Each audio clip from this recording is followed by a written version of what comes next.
Hello YouTube family, welcome back to another episode of let's talk motorcycles. और आज हमारे साथ बहुत धुरंधर लोग बैठे हैं। सो पूरी गैंग आपको दिख रही है यहाँ पे। तो ये अपनी पूरी गैंग। एंड देन आज का जो टॉपिक है दैट इज़ अपने सेगमेंट 400 सेगमेंट के दो बड़े कंटेंडर्स, रॉयल एनफील्ड हिमालयन 450 और अपनी 390 एडवेंचर KTM की तरफ से। सो आज हमारे साथ बात करने के लिए दोनों बाइकों के ओनर भी हैं। तो वी हैव यश भाई एंड हमारे एक्सपर्ट हम मेहुल भाई भी हैं। एंड देन हिमालयन ओनर, आपने वीडियो ऑलरेडी देख ली है। तो ये सब लोग आज हम लोग डिस्कस करेंगे इन दोनों बाइकों के कंपैरिजन में। हम लोगों ने एक दूसरे की बाइकें चला के देख ली है, बैक टू बैक चला के देख लिया है। And it will be a candid flow. तो अगर कुछ भी अच्छा लगे, बुरा लगे, कमेंट बॉक्स खुला है, आपको जो करना है कर सकते हो। Comment box is open. So will start off with Yash भाई, a small introduction from your end कि भाई क्या करता हूँ या फिर क्या चलाता हूँ और कैसे बाइकों में घुसा मैं। Okay, my name is Yash Wagholikar. Basically मैं पहले रॉयल एनफील्ड 350 इलेक्ट्रा चलाता था एंड रिसेंटली इन अक्टूबर मैं अपग्रेड किया KTM 390 एडवेंचर पे। मेरा पहला अपग्रेडेशन का प्लानिंग था मीटियोर 650 का for my cruising style. But Mehul भाई की जब टाइगर चलाई तब पता चला कि एक्चुअल में एडवेंचर बाइक क्या होती है।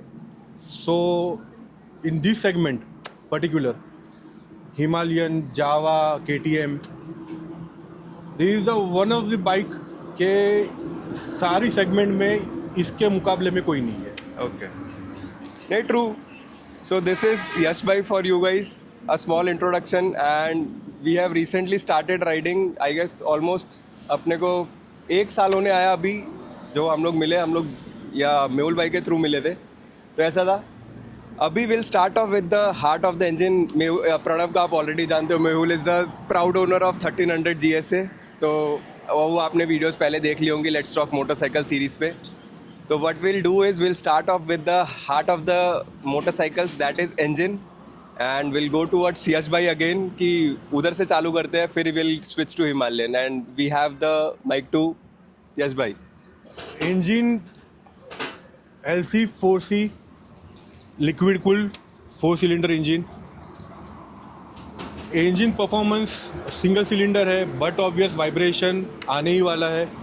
बट कंपेयर टू 350 जो मैं पहले ओन करता था रॉयल एनफील्ड की, उसके लिए तो ये सबसे बेस्ट ऑप्शन है। सो इंजन में मुझे तो कोई माइनस पॉइंट लगता नहीं है। Okay, From and my what's your thought perspective. About Himalayan का इंजन? हिमालयन का इंजन भी पावरफुल है, नो डाउट। सिंगल सिलेंडर वो भी है, वाइब्रेशन उसमें भी है। बट कंपेयर टू KTM इसमें जो टॉर्क, पावर, रॉ पावर इसमें Okay. जो है कंपेयर टू हिमालयन ऑब्वियसली ये ज़्यादा ही है थोड़ा। थॉट्स? हाँ, बढ़िया ही है जो उन्होंने कहा, सही कहा है। मेरे ख्याल से दोनों ही इंजन रिफाइंड है, काफ़ी बेटर इंजन है दोनों। 450 सेगमेंट में या फिर सब 400 सेगमेंट में आई थिंक दोनों ही इंजन बढ़िया है। कोई मेजर थॉट्स नहीं है इंजन को लेके। लास्ट टाइम मैंने मेरे बाइक के बारे में तो बता ही दिया था। बट LC4E इंजन भी is not bad. I think segment में ये दोनों सबसे अच्छे इंजन है। Before I sum it up, I will hand it over to Mehul भाई कि मेहुल भाई का क्या लेना है या टेक है ऑन दिस इंजन्स। KTM ज़्यादा बेटर है क्योंकि हिमालयन को ज़्यादा वेट दिया गया है। इंजन दोनों के इक्विवेलेंट है, अब दोनों अच्छे पावर में है, पर KTM का प्लस पॉइंट इसलिए ज़्यादा है, लाइट वेट है, ज़्यादा अजाइल है, तो चलाने में ज़्यादा मज़ा आता है, पावर डिलीवर देने में। जब हिमालयन में ये हो रहा है कि वो भगा नहीं पा रहे हो आप, क्योंकि वेट, ओवर वेट बहुत ज़्यादा है। इंजन में यही फ़र्क लगा। नंबर्स तो है, डिफरेंस है, पर KTM ज़्यादा पावरफुल है क्योंकि लाइट वेट है और कुछ नहीं है। क्योंकि वेट एक बड़ा रेशियो है, आप कंसिडर कर सकते हो उसको। सो टू सम इट अप, ये लोग ने बहुत कम पॉइंटर्स में दोनों चीज़ें कवर कर दी, दोनों इंजन कवर कर दिए। अब मैं बताता हूँ, मैंने आज सुबह ही दोनों की बाइकें चलाई हैं और बैक टू बैक चलाई हैं। तो the major differences what I felt was, दोनों का crank similar kind of vibrations के साथ चालू होता है, बट जब आइडल करती है रॉयल एनफील्ड का इंजन वाइब्रेशंस आइडल पे दे देता है, वेयर एज इन जब बाइक KTM का जो इंजन है, अगर उसको अपने देखा जाए तो उसका जो आइडल है ना, उसके आइडल में वाइब्रेशंस नहीं है. Now coming to the spec sheet ठीक है, दोनों 40 bhp देते हैं, दोनों का टॉर्क फिगर्स ऑलमोस्ट सेम है, सब कुछ ठीक है. But what I have felt is during the ride, जो मेरे को लगा वो ये था कि KTM का ना 3000-4000 RPM के बाद टॉर्क इक्विवेलेंट हो जाता है, सेम है. और वेयर एज इन इसका 2500-3000 RPM के बाद चालू हो जाता है. तो वो टॉर्क के लिए दोनों हाई रेविंग इंजन्स हैं, कोई फ़र्क नहीं है दोनों में उसमें. And when you push red line करोगे ना जब इसको, तो रॉयल एनफील्ड के वाइब्रेशंस सिर्फ और सिर्फ फुट पेक्स पे है, इसके हैंडल पे भी और फुट पेक्स पे भी है. दोनों है. तो वो आपको दोनों जगह महसूस होते हैं, where as in Royal Enfield में सिर्फ और सिर्फ फुट पेक्स पे महसूस होता है. मतलब 80 तक तो कुछ नहीं है, 80 के बाद वो वाइब्रेशन बढ़ जाते हैं. इसके वाले नंबिंग वाले वाइब्रेशंस तो है. और that's a problem with KTM पुराना. मतलब KTM के साथ वो पुरानी तकलीफ है कि KTM का ये सीन है कि भाई हाई रेविंग इंजन्स और परफॉर्मेंस वही डुकाटी वाला सीन कि भाई हाई रेविंग इंजन है तो उसको दोनों का वो करके चलना पड़ता है कि भाई नमनेस तो देगा वो, थोड़े टाइम बाद वो देगा. तो वो एक थोड़ा मेजर डिफरेंस है. अब ये लोग पता नहीं क्यों शर्मा के बात कर रहे हैं या क्या है, बट इन्होंने बहुत कंसाइज वे में इंजन्स को कंप्लीट कर दिया कि भाई ऐसा ऐसा है, ऐसा नहीं है. But there is a lot of difference considering weight of the bike now. तो इंजन से अब हम लोग इंजन तो ठीक है, मतलब दोनों जाओ सर, हमारा फ्रेम ख़राब कर रहे हैं. So this is unexpected guest. So ये था इंजन के पार्ट में. Now switching on to suspension. Suspension दोनों से कंपेयर करें तो इसका दोनों साइड एडजस्टेबल सस्पेंशन है. जो बेस्ट क्वालिटी मुझे लगा कि पीछे का सस्पेंशन है वो चाबी से ही उसका एडजस्ट हो सकता है. आगे का रिबाउंड एंड कंप्रेशन दोनों एडजस्टेबल है, बट मैं अभी भी स्टॉक पे ही चला रहा हूँ. ओके. क्योंकि इतना ट्रायल लिया नहीं है कहीं पे ऑफ रोडिंग या हाईवे पे, इतना मेरा भी एक्सपीरियंस है नहीं. सो धीरे धीरे जैसे आगे बढ़ेंगे वो भी मैं करूँगा, उसके बाद मैं प्रॉपर फीडबैक दे पाऊँगा. As a new ADV rider अभी मेरे लिए वो कहना थोड़ा प्रॉब्लमेटिक हो सकता है, but for me it is a particular proper segment bike. Right. So हाँ भाई बिल्कुल. सस्पेंशन एक ही चीज़ है जो हिमालयन में सबसे बढ़िया है मेरे ख्याल से. बट डेफिनेटली मेरे को लगता है कि यही उन्होंने क्रैक अच्छे से किया है कि सस्पेंशन जो बाइक के लिए बनाया है, front suspension and rear suspension as well, मेरे को कोई कंप्लेंट्स नहीं है बाइक में. अगर KTM की बात करूँ मैं, again no complaints at all. अगर सस्पेंशन की बात करें स्टॉक सेटिंग में, क्योंकि स्टॉक सेटिंग में भी इट परफॉर्म्स रियली वेल, पर मुझे ऐसा लगता है कि there is more to play on KTM क्योंकि उनके पास ज़्यादा एडजस्टेबिलिटी है even in rear and in front suspension. Although वो प्ले में आएगा अगर if you are doing off roads या फिर आप बहुत एडवांस टेरेन्स कर रहे हो तो वहाँ पे जाके आपको काम करने में आ सकता है वो. But stock setting is not bad at all. But I still feel कि हिमालयन का फ्रंट सस्पेंशन ज़्यादा रिएक्टिव है, ज़्यादा प्लश है for road settings, even though उसमें कोई भी एडजस्टमेंट नहीं है. रेयर में I think you can adjust the preload, but that does not make more of a difference. For me I feel it's good. मैं फिर भी प्रेफर करूँगा हिमालयन का suspension over KTM. I agree कि हिमालयन का suspension as a standard suspension KTM से बढ़िया है. एंड रिव्यूज़ मैंने बहुत देखे and mostly reviews 90% of the reviews लोगों ने वही बोला है कि सस्पेंशन हिमालयन के स्टॉक हिमालयन के suspension is awesome. How is your thoughts about off roading?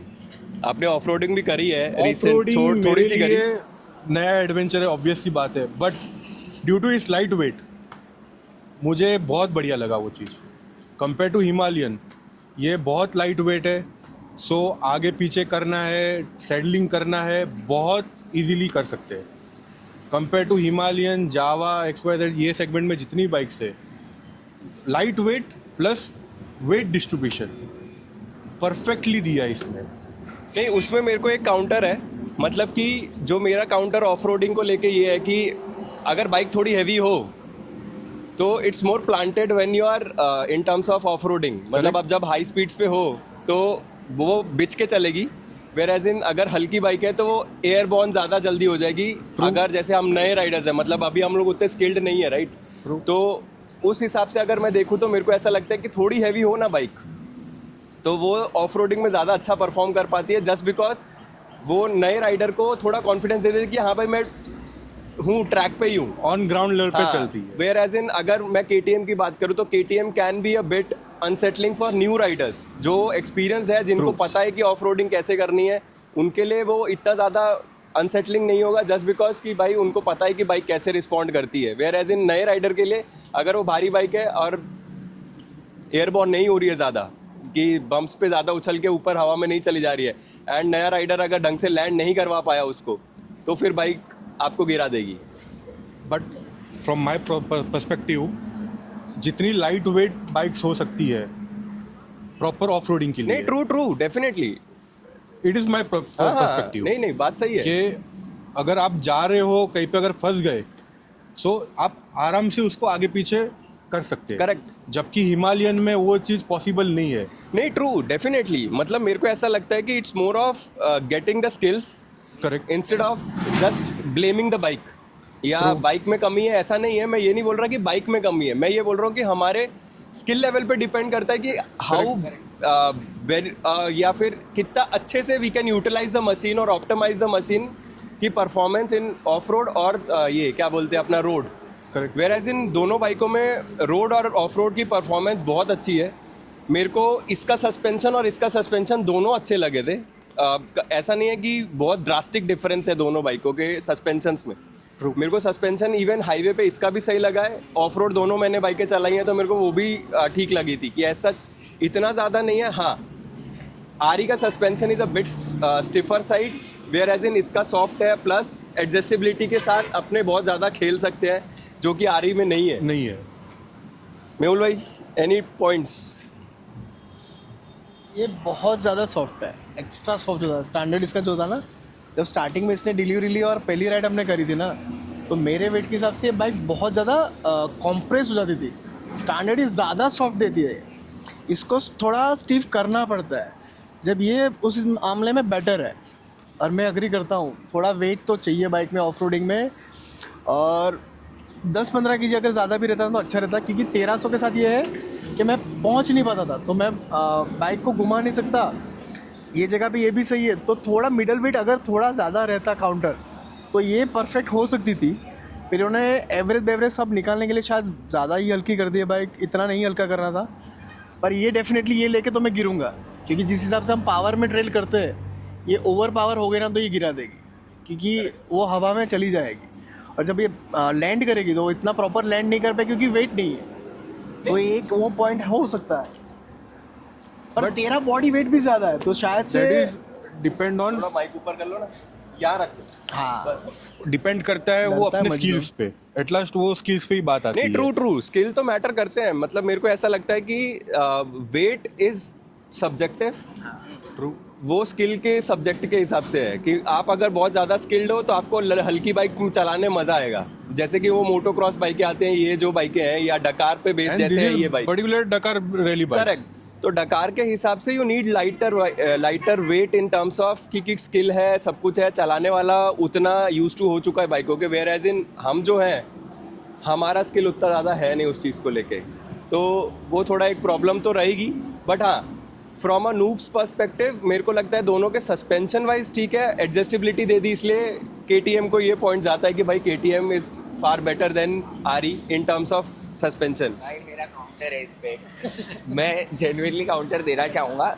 अगर हम सिर्फ सस्पेंशन की बात कर रहे हैं ना, in terms of off roading, right, suspension off roading road दोनों right, in terms of suspension मेरे को ऐसा लगता है कि दोनों बाइक का फ्लेवर थोड़ा डिफरेंट है in terms of off roading, क्योंकि वो बाइक डकार बेस्ड है। आई थिंक वो केपेबल है ज़्यादा ऑफ रोडिंग के लिए, but that does not mean कि ऑफ रोडिंग नहीं कर सकती।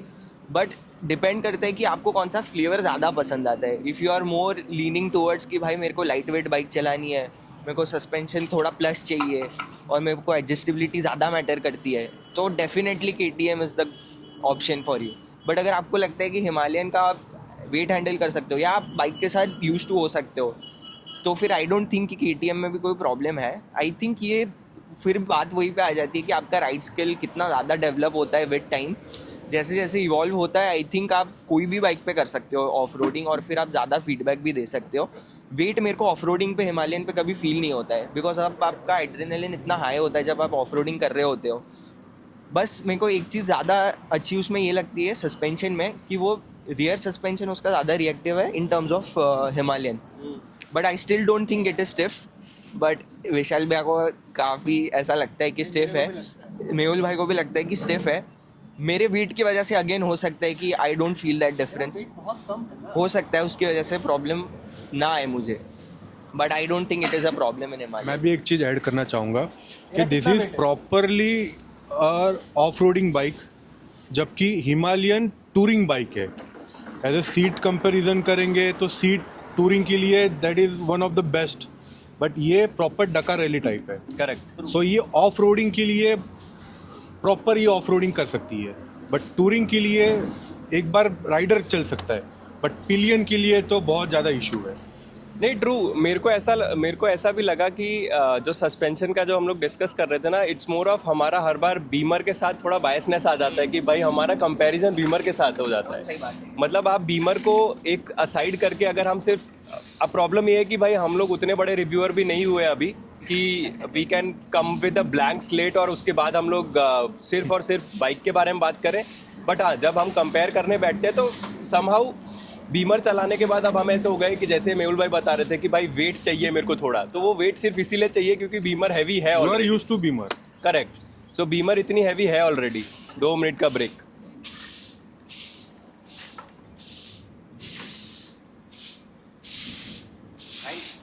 सस्पेंशन पे बात कर रहे हैं ना आप? हाँ, सिर्फ सस्पेंशन है. तो फिर अगर मैं सस्पेंशन की वैसे बात करूं, दोनों बाइकें अपने हिसाब से ओके हैं, but if you have to choose one, will vote for one. Engine के टाइम पे हम लोग ने थोड़ा मिस कर दिया. सो पहले will take pointers on engine कि अगर दोनों बाइकों में से एक चूज़ करनी है, if you are in the market, ठीक है, अगर हम मार्केट में है and we want to choose, अब दोनों बाइकें हमने बैक टू बैक चला के देख ली, इंजन, सिर्फ इंजन को कंसिडर करना है. विच one will you choose? KTM. KTM. मैं यार दोनों ले सकता हूँ. मुझे दोनों बाइकों के इंजन पसंद है. नहीं, यू हैव टू चूज़. हाँ, ये ज़्यादा डिफिकल्ट क्वेश्चन है. मैं एक वर्ड यूज़ करना चाहूँगा, रॉ बाइक है, रॉ इंजन है. वो बेच रहे हैं. मैं हिमालयन लूँगा. गद्दारी करता हूँ. मैं नहीं, I'll also see, it's more of मेरा पर्पस क्या है इस चीज़ को वो करने का, क्या बोलते हैं कि मेरे को किस चीज़ के लिए बाइक लेनी है उस पर डिपेंड करता है. But if I have to choose both, कि मेरे को टूरिंग भी करनी है और वैसे भी करना है ऑफ रोड, तो I'll also चूज़ आरी का इंजन. मेरे को KTM का इंजन जो मैं बता रहा था YB है, विच इज़, अब ठीक है वो अगेन बीमर वाला बायसनेस आ जाते, बायसनेस भी नहीं, इट्स मोर ऑफ कि वो आ जाता है एक्सपीरियंस. हाँ, एक्सपीरियंस के हिसाब से. व्हाट आई वांट इज कि भाई एटलीस्ट 400 सीसी में उतनी रिफाइनमेंट होनी चाहिए. नाउ इट्स नॉट दैट कि आप इतनी छोटी कंपनियों की आप R&D नहीं कर सकते, आप वाइब्रेशंस सेट नहीं कर पा सकते. जैसे आरी ने करा है विद J प्लेटफॉर्म और काउंटर वेट डाल के अपने ने ये करा है, वो चीज़ थोड़ी KTM में लैक करती है. इसलिए for engine I will choose आरी. इंजन तो भाई मैं भी आ रही कहूँगा 100%. मैं जेन्युइनली बताता हूँ, अभी हमने पॉइंट्स मिस करे थे, मैं सच में बताता हूँ. वाइब्रेशंस, सिंगल सिलेंडर पे वाइब्रेशंस का प्रॉब्लम आपको कोई भी बाइक में देखने को मिलेगा. वो आप मिस नहीं कर सकते हो, वो रहेगा ही. बट आपको चूज करना है कि आपको कौन से वाइब्रेशंस आपके लिए ज़्यादा प्रेफरेबल है और you can live with it. मेरे को लगता है कि हिमालयन के इंजन में आई डोंट नीड, या फिर मेरे को नीड नहीं फील होती कि हर टाइम पुश करना है बाइक में. फॉर अ इंजन पर्सपेक्टिव मैं 80 पे भी आई थिंक क्रूज कर सकता हूँ. मेरे को वो अर्जेंसी या फील नहीं है बाइक की कि हर टाइम पुश करना है बाइक के लिए. वेयर एज इन मेरे को लगता है वो इंजन ज़्यादा, या वो ये रॉ पावर है बिकॉज ऑफ विच, और क्योंकि वो सेम इंजन है ना तीनों प्लेटफॉर्म में, ड्यूक में, RC में और एडवेंचर में, वो रीज़न हो सकता है for that engine to be that powerful, या फिर नीड उसकी फील होना कि भाई हर बार पुश करना है. इसलिए फ्रॉम दैट पर्सपेक्टिव मेरे को तो इंजन वो भी सही लगता है, बट मैं प्रेफर करता हूँ कि मेरे लिए थोड़ा लेट बैक इंजन ज़्यादा बेटर है. और मेरी ये पहली बड़ी बाइक है, इसके पहले मेरे पास कोई बाइक थी नहीं, इसलिए भी ये रीज़न है कि मेरे को ये इंजन ज़्यादा पसंद आता है. So before we move on to suspension, I also want to check on to torque. Torque का क्या पॉइंट है आपका? ओके, कंपेयर ऊपर, टू ऊपर। हिमालयन, माइक हाँ. कंपेयर टू हिमालयन इसका टॉर्क 4 या 5 आई थिंक ज़्यादा है. ड्रॉपबैक है. इसका 40 आई थिंक 40 है, ये 44 45 है. बट वही एट लास्ट वही आता है कि जो रॉ पावर है टॉर्क प्रोड्यूस करता है, no doubt, but low RPM पे थोड़ा दिक्कत होता है. ओके. हाई आरपीएम पे सफिशिएंट है, बट लो आरपीएम पे थोड़ा बहुत तो इश्यू हो तो रहा है. वही मतलब अब ऑफ रोडिंग में while you are off roading, right? Definitely वो प्रॉब्लम होगा ही. है ना वो. आफ्टर 2000-3000 आरपीएम के ऊपर आप जाओगे, अगर कंटिन्यूस आप चला रहे हो ऑफ रोडिंग पे, एक मोमेंटम आ गया कोई दिक्कत नहीं है, बट जहाँ पे मोमेंटम टूटा प्रॉब्लम होगा. और मैं प्रीवियस वीडियो में शायद देखा, किसी ने देखा भी होगा, मैं गिरा भी हूँ. वो रीज़न वही था कि लो आरपीएम पे बाइक स्टॉल हो गई ना. करेक्ट. ओके, मेरे को लगता है टॉर्क में तो डिफरेंस है डेफिनेटली, क्योंकि रेव रेंज जो है आई थिंक 9000 पे आरपीएम पे रेड लाइन करती है, वो भी 9000 पे करती है red line, but I think उसका बहुत लीनियर है टॉर्क रेंज. लो रेंज में आई थिंक दोनों में ही बहुत प्रॉब्लम्स है, बिकॉज वो फील नहीं है. एटलीस्ट हिमालयन में तो 3000 में आई थिंक 3000 तक आपको बिल्कुल फील नहीं आएगा राइड का. बहुत ही ख़राब टॉर्क रेंज है, मतलब बिल्कुल वाइब नहीं आता है. But after that I think it's very good until 5000 RPM. 3 to 5000 RPM you can ride very well. Even in off-roads I think आप शायद थोड़ा हाई रेव बैंड पे चला सकते हो. दोनों बाइक्स में वो तो रहेगा ही problem. Again single cylinder, can't avoid it. उसमें काफ़ी लीनियर है, लेकिन आई थिंक इतना एक्साइटिंग नहीं है. आई थिंक बहुत लीनियर है rev range till 5000 RPM. After that kick मिलता है कि ऐसा लगता है कि शायद अब थोड़ा एक्साइटिंग है रेव रेंज. बट मैंने उतनी नहीं चलाया, बट जितना भी चलाया उसमें से मेरे को ये फील आया कि रेव रेंज आई थिंक थोड़ा डिफरेंट है. बट टॉर्क तो वही है. लो एंड पे दोनों का आई थिंक ओके इश है. Better in KTM, very bad in Himalayan. High end पे still preferable for KTM than Himalayan. So वही है. इंजन के मामले में अगर मैं टॉर्क की बात करूँ ना, तो दोनों के टॉर्कों में ज़्यादा फर्क नहीं है.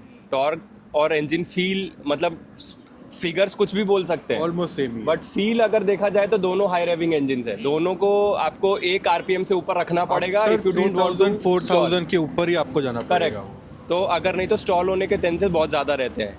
तो उस चीज़ के लिए 3 points goes to RE for engine and then 1 point goes to KTM. But again biasness so heavy, but still from a non-biased perspective, RE का engine उस मामले में सही है. It's not that vibey or at high speeds, whereas in handle पे नहीं है, foot pegs पे है, whereas in KTM में foot pegs plus handle दोनों पे है. तो वो सिनारियो engine के vibrations को लेके. Now coming to suspension, as we were discussing suspension और उसकी कंफर्ट. तो सस्पेंशन पे what will you choose? KTM. Mike KTM. ऊपर रखो. मैं KTM लेता सस्पेंशन के लिए, क्योंकि मैं आरी को इतना लंबा नहीं चला सकता ये सस्पेंशन के साथ. मुझे थोड़ा कंफर्ट चाहिए. अगर 100 KTM में you can kilometer play with it as per your style. आप चेंज कर सकते हैं. करेक्ट. अभी तक अगर- मैंने किया नहीं है, but in near future definitely वो ट्राई करेंगे. 100 किलोमीटर में ये थका देगी, ये नहीं थकाएगी सस्पेंशन के मामले में. तो So coming to suspension, even my vote goes to KTM, just because KTM में जो एडजस्टेबिलिटी उन्होंने दी है ना, वो एक पॉइंट ऐसा है कि भाई वो आप ओवरलुक कर ही नहीं सकते. मतलब KTM का सस्पेंशन ट्यून करने के लिए मैं मेरे हिसाब से कर सकता हूँ, वेयर एज इन RE में मेरे को जो स्टॉक दे दिया कंपनी ने, मेरे को सेटल होना ही पड़ेगा, कुछ नहीं कर सकते. एक पॉइंट मैं और ऐड करना चाहूँगा. जो यहाँ पे उन्होंने दिया है वो आपके लिए, उसके लिए आपको सीट खोल के इंस्ट्रूमेंट निकाल के कुछ एडजस्ट करने की ज़रूरत नहीं है. आप डायरेक्टली चाबी से ही वो एडजस्ट कर सकते हैं. Same.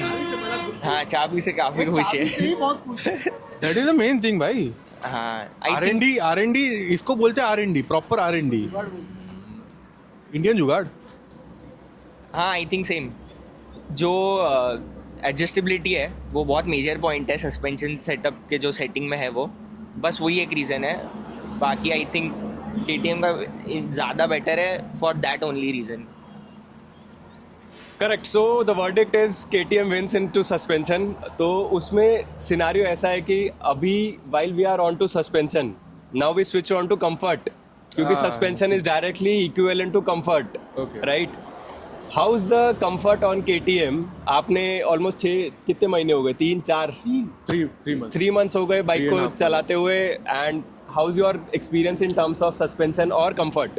Okay, as per my opinion comfort जो है प्रॉपर डकार रैली टाइप कंसेप्ट है. सो टूरिंग के लिए अगर कंटिन्यूसली आप 200-300 किलोमीटर जा रहे हो तो आपको रेस्ट लेना ही पड़ेगा, क्योंकि डकार रैली का सीट कंसेप्ट दिया है बहुत ज़्यादा ये स्टिफ है. सो आफ्टर सर्टन पीरियड आपको वो रेस्ट लेना ही पड़ेगा. जबकि हिमालयन में सीट बहुत प्यारी है. अब हमारे प्रणव भाई साहब को वो पता नहीं, वो थोड़ा कंफर्ट नहीं लग रहा, बट मेरे हिसाब से इससे तो बेटर सीट उसकी है. ओके, कॉन्ट्ररी पॉइंट, बट मतलब बहुत ही अलग पॉइंट है इस चीज़ को लेके कि भाई आरी कंफर्टेबल लग रही है. और एक पॉइंट ऐड करना चाहूँगा, हिमालयन में आप आगे पीछे हो के थोड़ा बहुत आप एडजस्ट कर सकते हैं. इसमें आप एक बार बैठ गए. करेक्ट. ओके. सो मेहुल भाई, भाई सबसे ज़्यादा सीट की तकलीफ मेरे को है. इनके पास तो 1300 है तो भी इनको प्रॉब्लम है. नहीं, मैं बताता हूँ 1300 के हिसाब से मैं बताता हूँ. इसमें इसलिए नहीं कर पाते, ये नैरो है. जब आप बैठते हो ना तो बेसिकली आप जब बैठते हो तो प्रेशर से your body gets wide up. ठीक है, इसमें वो है नहीं, तो आपको ऐसा लगे कि यार साइकिल पे बैठा हूँ मैं अभी. जब KTM में क्या है ना, थोड़ा वो पीछे से वाइड है, तो आप इजीली बैठ सकते हो. तो इसमें सीट में तो ये है, क्योंकि 1250-1300 ले लो. वही मैं दुखिया रहा इंसान टाइगर से अभी भी यही कर रहा वो हूँ. कंपेयर करना ही नहीं है अभी. हाँ, तो वो अलग ही सीट का मेरे सेगमेंट को है. मत पूछो, फ्रस्ट्रेशन That is निकलेगा अलग. मेरा. नहीं, ट्रू. दोनों की सीट की अगर मैं बात करूँ, फॉर मी KTM की सीट इज सॉफ्टर. आरी की सीट वही जो बोल रहे थे, नैरो है. नैरो तो आरी की नहीं है, नैरो KTM की है.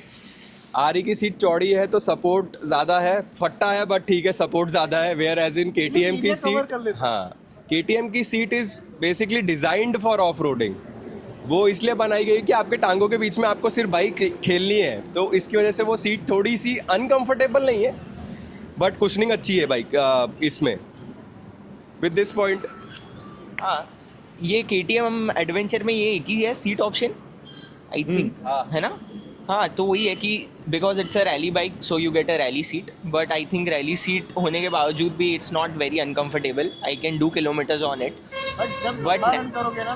But it could be a problem in long runs because वो नैरो है. बस वही एक रीज़न हो सकता है. आई थिंक मेरी सीट भी बहुत ज़्यादा अच्छी नहीं है in terms of comfort. 100 kilometres के बाद आपको भी ऐसा लग सकता है कि नमिंग फील आएगा, but I still think because seat का टाइप अलग है दोनों बाइक्स में, वो बहुत मेजर डिफरेंस है. इसमें एडजस्टेबिलिटी के आपको ऑप्शंस मिलते हैं. आपके पास रैली सीट का ऑप्शन है, आपके पास सॉफ्ट सीट का ऑप्शन है, और स्टैंडर्ड सीट तो है ही है. Because I have been riding for a long time on the standard seat, I think it's a best seat for me. तो मैं तो प्रेफर करूँगा कि भाई KTM और हिमालयन में आई डेफिनेटली थिंक कि हिमालयन का सीट अभी मेरे लिए ज़्यादा बेटर है, क्योंकि मैं बहुत चला चुका हूँ. ये अपना अपना पर्सपेक्टिव हो Yes. सकता है, पॉइंट ऑफ व्यू हो सकता है. आफ्टर मार्केट सीट्स भी आते हैं, नो डाउट, बट मैं अप टू 5000 किलोमीटर्स ये मैं अपग्रेड नहीं करने वाला. अगर मैं यूज टू हो गया तो मैं हो गया, नहीं हुआ तो आफ्टर मार्केट सीट्स भी आती है, कुशनिंग आता है, जेल टाइप भी आता है, so you can go for it. But Himalayan का इससे काफ़ी बेटर है. Okay, true. सो अभी उसमें एक और चीज़ है कि इन्होंने बहुत अच्छा पॉइंट निकाला कि भाई before adding any after market accessory for your bike, अपने को ना कम से कम थोड़ा टाइम तो बाइक के साथ स्पेंड करना चाहिए to At get least used 5,000 kilometers. आराम से. मतलब very good point in terms of this कि भाई बाइक आपके लिए नहीं बनी है, यस. आपको ढलना पड़ेगा बाइक के हिसाब से. अगर आप नहीं डल रहे, चेंज दी बाइक. हाँ, मतलब एवरेज पैसा इंडियन या एवरेज कंज्यूमर को देख के बाइक बनाई जाती है. मैं पहले मैं 350 रॉयल एनफील्ड चला रहा था. Compare to that cruising style और एडवेंचर स्टाइल दोनों में काफ़ी फ़र्क है. करेक्ट. और मैंने रॉयल एनफील्ड में बहुत खर्चा किया है, लाइट्स लगा के ये वो मॉडिफिकेशन हाँ. बहुत किया है. बट इसमें वो चीज़ की ज़रूरत ही नहीं है. ज़रूरत होगी तो भी आफ्टर 5000 किलोमीटर वो सोचूंगा मैं. ओके. अभी स्टॉक जितना है मैं यूज टू हो रहा हूँ. अगर हो गया तो वेल एंड गुड, नहीं हुआ तो मार्केट में, आफ्टर मार्केट में बहुत अवेलेबल होता है सब Correct. चीज़ें. We can go for it. नहीं, ट्रू, डेफिनेटली. मतलब बहुत सही माइंडसेट है इन टर्म्स ऑफ राइडिंग. अगर any new riders coming into the market in terms of upgrading the bikes और ये सब, भाई give some time with your bike. ये जो पहले 1000 किलोमीटर्स होते हैं, इट्स नॉट जस्ट फॉर कि भाई आपको बाइक प्यार से चलानी है. ये इट्स मोर ऑफ कि बाइक आप कितना ज़्यादा यूज टू हो सकते हो बाइक के साथ. So now while we are on the comfort of और एक पॉइंट भी ऐड करना चाहूँगा. अगर बाइक मॉडिफिकेशन करना है उससे पहले आप गियर्स में इन्वेस्ट करो. Correct. That is the main thing. Bikes में मॉडिफिकेशन आगे होते रहेंगे, राइट. बट सबसे पहले गियर्स में इन्वेस्टमेंट होगा. प्रॉपर गियर्स होंगे तो आपको जलाने में, अभी जैसे बात हुआ वाइब्रेशन की, करेक्ट. शूज़ मैंने अभी नए लिए, मेरे पास आर्मी के शूज़ थे. So compare to that shoes आज मुझे बिल्कुल भी वाइब्रेशन फील नहीं हुआ. राइट. सो गियर्स में investment is must. After certain time bike में आप इन्वेस्टमेंट करो. आफ्टर मार्केट का जो भी आपको लगवाना है आप लगवा सकते हो. Correct. So while we are on the comfort, अभी ये राइडर कंफर्ट तो हम लोग ने डिस्कस कर लिया. Yes. How about pillion comfort? Totally zero in KTM. In terms of pillion comfort, KTM ने, ठीक है, रैली कंसेप्ट है, no doubt, after market seat भी मिलती है. बट अगर कोई पिलियन लेके चल रहा है, आपकी वाइफ है, सिस्टर है, फ्रेंड है, आप लॉन्ग टूर पे जा रहे हैं, सो हिमालयन, फादर, मम्मी मदर, नहीं कोई भी हो सकता है, तो हिमालयन का सीट, स्टॉक सीट परफेक्ट है फॉर पिलियन. एज वेल आप सैडल बैग, पीछे आपका टॉप बॉक्स, आप सब कुछ कर सकते हैं. जबकि KTM में आप वो चीज़ पॉसिबल नहीं होगी. हाँ, मतलब फिर हेवीली मॉडिफाई करना पड़ेगा बाइक को, तब जाके आप बिठा सकते हो. थॉट्स? Same I agree. मैं अलाइन करता हूँ. आई थिंक KTM की रियर सीट में कंफर्ट ना हो, मैं बैठ के नहीं देखा है और मेरे को ज़्यादा पता भी नहीं है उसके बारे में. But looking at it, I think कि हिमालयन की रियर सीट ज़्यादा कंफर्टेबल हो सकती है, even with the luggage and the top box, if you are planning to do it. ये बहुत प्लस फैक्टर हो सकता है किसी के लिए इन टर्म्स ऑफ अगर कोई बाइक खरीद रहा है कि मुझे सिर्फ पिलियन कंफर्ट ही देखना है. क्योंकि बहुत लोग ऐसे भी हैं जो साथ में राइड करते हैं, स्पेशली कपल्स भी हैं जो साथ में करते हैं ride. So for them it could be a very major point when you are buying a bike कि पिलियन कंफर्ट कितना ज़्यादा चाहिए. तो डेफिनेटली हिमालयन में ज़्यादा बेटर है वो. ट्रू. अभी इसमें हम मेहुल भाई का पॉइंट तो लेने से रहे. मेहुल भाई सिंगल राइडर है, तो if you are in the market और अगर आपको सिर्फ सोलो राइड करनी है, मतलब आपको पीछे पिलियन नहीं बिठाना है, भाभी को नहीं पीछे बिठा के चला ही नहीं है, ये सिर्फ अंगूठियाँ ही दिखाते रहेंगे, तो अगर आपको सिर्फ और सिर्फ अकेले राइड करनी है and you don't have a pillion, go for KTM. अगर आप मार्केट में हैं and you want pillion as well to be comfortable, basically ऐसा नहीं है कि KTM पे बैठ नहीं सकते, बट अगर आप तो आपको 50 किलोमीटर्स, 100 किलोमीटर्स आराम से बैठ सकते हैं. आराम से, करेक्ट. तो फिर वो आपको आ रही ज़्यादा बेटर अगर आप पिलियन राइड करना चाहते हो साथ में. तो what's your point in terms of comfort now, judging और giving the points to comfort? Okay, what's your take? For off roading ये है, बट प्रॉपर अगर ऑफ रोडिंग और रोडिंग, ट्रैवलिंग, हिली एरिया, जहाँ पे भी आप, Himalayan is totally better in terms of comfort. KTM से कंफर्ट सीट बहुत ज़्यादा comfortable. Got it. Himalayan obvious, मैं तो बैठा हूँ पीछे. हिमालयन और हिमालयन इधर भी हिमालयन. तो फॉर मी एज वेल, मेरे को ऐसा लगता है कि अगर मैं, मतलब मैं, आप लंबी राइडों की अगर मैं बात करूं तो मैं कभी भी पिलियन को तो लेके चलना प्रेफर नहीं करता. मैंने एक आध राइड करी थी और मेरा उसी में हो गया था. अंगूठी नहीं पहनता मैं. तो मैंने एक राइड करी थी पिलियन के साथ और मेरी लोअर बैक और इन सब पे स्ट्रेन आई थी. दैट इज़ मोर ऑफ मेरे स्किल्स, बट हाँ, over the period of time I have developed skills as well, कैसे हैंडल करना है सब. बट स्टिल अगर मेरे को वैसे देखा जाए, I will choose KTM on to this, contrary to everything. I will choose KTM. मेरे को KTM की सीट भी परफेक्ट लगी. नहीं, दोगला नहीं भाई, मेरा पॉइंट स्ट्रेट अवे है. मेरे को फट्टे पे नहीं बैठ सकता मैं. मेरे को उतनी सीट चल जाती है, उतनी सीट चल जाएगी मेरे को। कंपेयर टू मैं हिमालयन ये बोल रहा हूँ, बट माय पर्सपेक्टिव ये सीट मेरे लिए परफेक्ट है। हाँ, और obviously। मैं ये कभी भी सीट आफ्टर मार्केट भी नहीं डलाऊंगा। नहीं मतलब it's more of comparison itself कि हाँ आप अगर आरी से कंपेयर कर रहे हो और अगर आपको टूरिंग करनी है तो आप अगर आरी पे कंफर्टेबल हो, इट्स गुड फॉर यू। मेरे को ऐसा है कि मेरे को वो नमिंग फील जो मेरे को पैरों पे या ब्लड सर्कुलेशन जो पैरों से प्रॉब्लम वाला है ना, वो नहीं चाहिए। करेक्ट। विच आई फील कि भाई मेरे को KTM पे नहीं होगा जस्ट बिकॉज उसकी सीट ज़्यादा कंफर्टेबल है। It gives me room to move around, या मैं टांगे आगे पीछे आराम से कर सकता हूँ। वेयर एज इन आरी में जस्ट बिकॉज चौड़ी सीट है तो वो चौड़ी सीट कुछ ज़्यादा ही सपोर्ट कर देती है और वो फटता है। बेसिकली मेरे को कुशनिंग से प्रॉब्लम है आरी की, और कुछ नहीं। तो the point goes to KTM from my end. तो 3:1, बट स्टिल मेरे को KTM का कंफर्ट ज़्यादा पसंद है। Now while we are talking about comfort, now we switch on to ergonomics of the bikes. So how's the ergonomic in terms of both the bikes? Okay. So as per the windshield, obviously windshield Himalayan से काफ़ी बढ़िया है। Ergonomics वो creature comfort है। Ergonomics मतलब आपका जो riding triangle है बैठने वाला, Correct. मतलब हाउ कंफर्टेबल और कितना लंबा आप बैठ सकते हो एक उस पोजीशन पे। वो कंपेयर टू हिमालयन ये काफ़ी बेटर लगा मुझे कि Okay. आप आगे पीछे प्लस आपका पाव आपको अगर रिलैक्स करना है तो KTM ने स्टॉक ही लेग गार्ड दिया है, उसके ऊपर आप पाव रिलैक्स कर सकते हो, जबकि हिमालयन पे वो चीज़ पॉसिबल नहीं हो। सो कंपेयर टू हिमालयन ये मुझे बेटर लगा। आई थिंक मेरे को KTM का इतना आइडिया नहीं है, मैं अपनी बाइक का बताता हूँ। अर्गोनॉमिक्स के हिसाब से आई थिंक राइडिंग ट्रायंगल में जो सबसे मेजर डिफरेंस प्ले करता है जो हैंडल बार का है, आज हम सुबह बात भी कर रहे थे इसी चीज़ पे, because the handle bar is very upright. So you are very upright, मतलब आप एकदम स्ट्रेट बैक रख के चला नहीं पाओगे I think in longer rides. But I still think riding triangle better है, बहुत बुरा नहीं है in terms of this 400cc segment. आपको जितने भी ऑप्शंस मिल रहे हैं उसमें ergonomics wise your legs will not be numb in long rides. What I have experience मैं उसमें से बताता हूँ।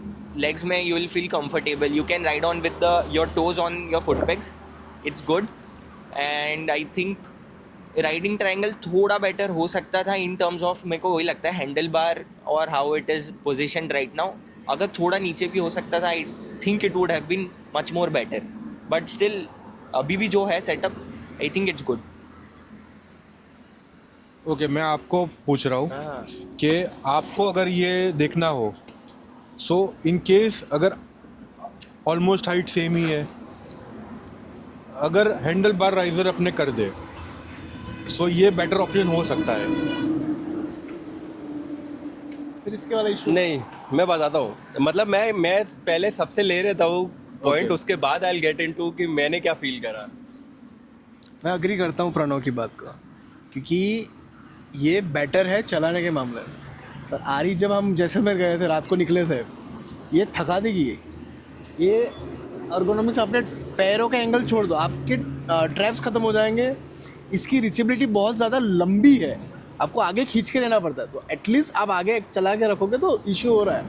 ये बेटर है एज अ अर्गोनॉमिक्स, से ज़्यादा बेटर है चलाने में। और इसमें अगर हैंडल बार राइजर डाल देगा ना, तो सेम इशू इसके जैसा हो जाएगा। नहीं, फॉर मेरा काउंट अभी हमारे टेक्निकल गुरुजी आएंगे। नहीं होगा ऐसा कुछ। मैं यही बताता हूँ, फिर से बताता हूँ कि coming from two short guys, ये उन्हें फील हुआ है हिमालयन पे। और जब आप स्टैचर देखोगे, विशाल भैया का भी देखोगे, इवन यश भाई का भी देखोगे, they are tall riders. Technically मुझे वो बाइक ज़्यादा सूटेबल है for my height ride and for what I can ride. But with time मैंने इतनी ज़्यादा चलाई है Himalayan, I don't think it is a problem for me. But that does not mean कि ये प्रॉब्लम आपके लिए नहीं हो सकता है, ये प्रॉब्लम हर एक के लिए हो सकता है।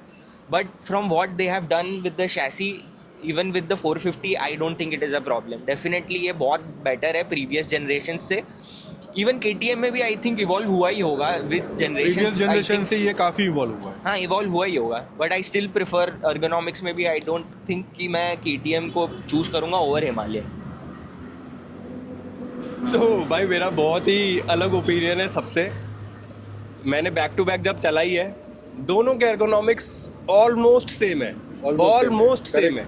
आप हैंडल को ले लो, आप सिटिंग पोजीशन ले लो, बीट फुट पेक्स की पोजीशन सब कुछ ऑलमोस्ट इतना क्लोज है कि ये जो आपका राइडर ट्रायंगल है ना, ये राइडर ट्रायंगल ऑलमोस्ट सेम बनता है। सिर्फ आपका जो हिमालयन का टैंक है वो ब्रॉड है थोड़ा, जबकि इसका थोड़ा पतला है। नहीं मतलब मेरे को ऐसा लगता है कि टैंक इज फाइन, टैंक वाला फाइन। मेरे को जो कंफर्ट वैसे है ना, मतलब मैं अपराइट दोनों बाइकों में नहीं बैठ सकता, राइट। True. और अपराइट नहीं बैठा हूँ उस चक्कर में कैसा है कि मेरे को हाथ फोल्ड करके थोड़ा सा आगे लीन करना ही पड़ता है। तो एर्गोनॉमिकली अगर मैं बात करूँ ना, दोनों बाइकों की सिटिंग ऑलमोस्ट सेम है, ऑलमोस्ट सेम है। मतलब अगर इतना सा भी फर्क निकालना तो बहुत मुश्किल होगा बैक टू बैक चलाने के बाद भी, कि दोनों बाइकों में कोई डिफरेंस है। बट ऐसा अगर मेरे को चूज करना पड़े दोनों बाइकों में से एर्गोनॉमिकली, अगर मैं देखूँ राइडर ट्रायंगल को लेके देखूँ, still KTM just because of the weight, just because of the weight. क्योंकि यही ट्रायंगल पे अगर मेरे को सिटी में चलानी है ना दोनों बाइकें, RE को चलाने में मेरे को ज़्यादा स्ट्रगल है, ठीक है। वेयर एज इन इसको चलाने में उतना स्ट्रगल नहीं है। इजीली आप कहीं पे भी हाँ। हैंडलिंग आराम से हो सकता है। इसका क्रॉलिंग फीचर भी एक है। क्रॉलिंग फीचर, वो फीचर्स पे विल कम टू फीचर्स अलग से पूरा। बट मेरे को पहले raw to the bone we are discussing कि भाई क्या डिफरेंसेस आ सकते हैं। सो एर्गोनॉमिकली मैं देखूँ ना तो मेरे को दोनों के इतना ज़्यादा डिफरेंस लगा नहीं। वो दोनों बाइकें ऑलमोस्ट सेम है, ऑलमोस्ट सेम, मतलब इतना कोई मेजर डिफरेंस नहीं है। स्विचिंग टू फीचर्स और इलेक्ट्रॉनिक्स और उस पे जाने से पहले एक और major point that we want to discuss is the stopping power of the bikes, जो बहुत बहुत वाइटल रोल प्ले करता है and will be a very crucial point in terms of discussing कि हाँ भाई ये बाइकें टू द बोन कैसी है।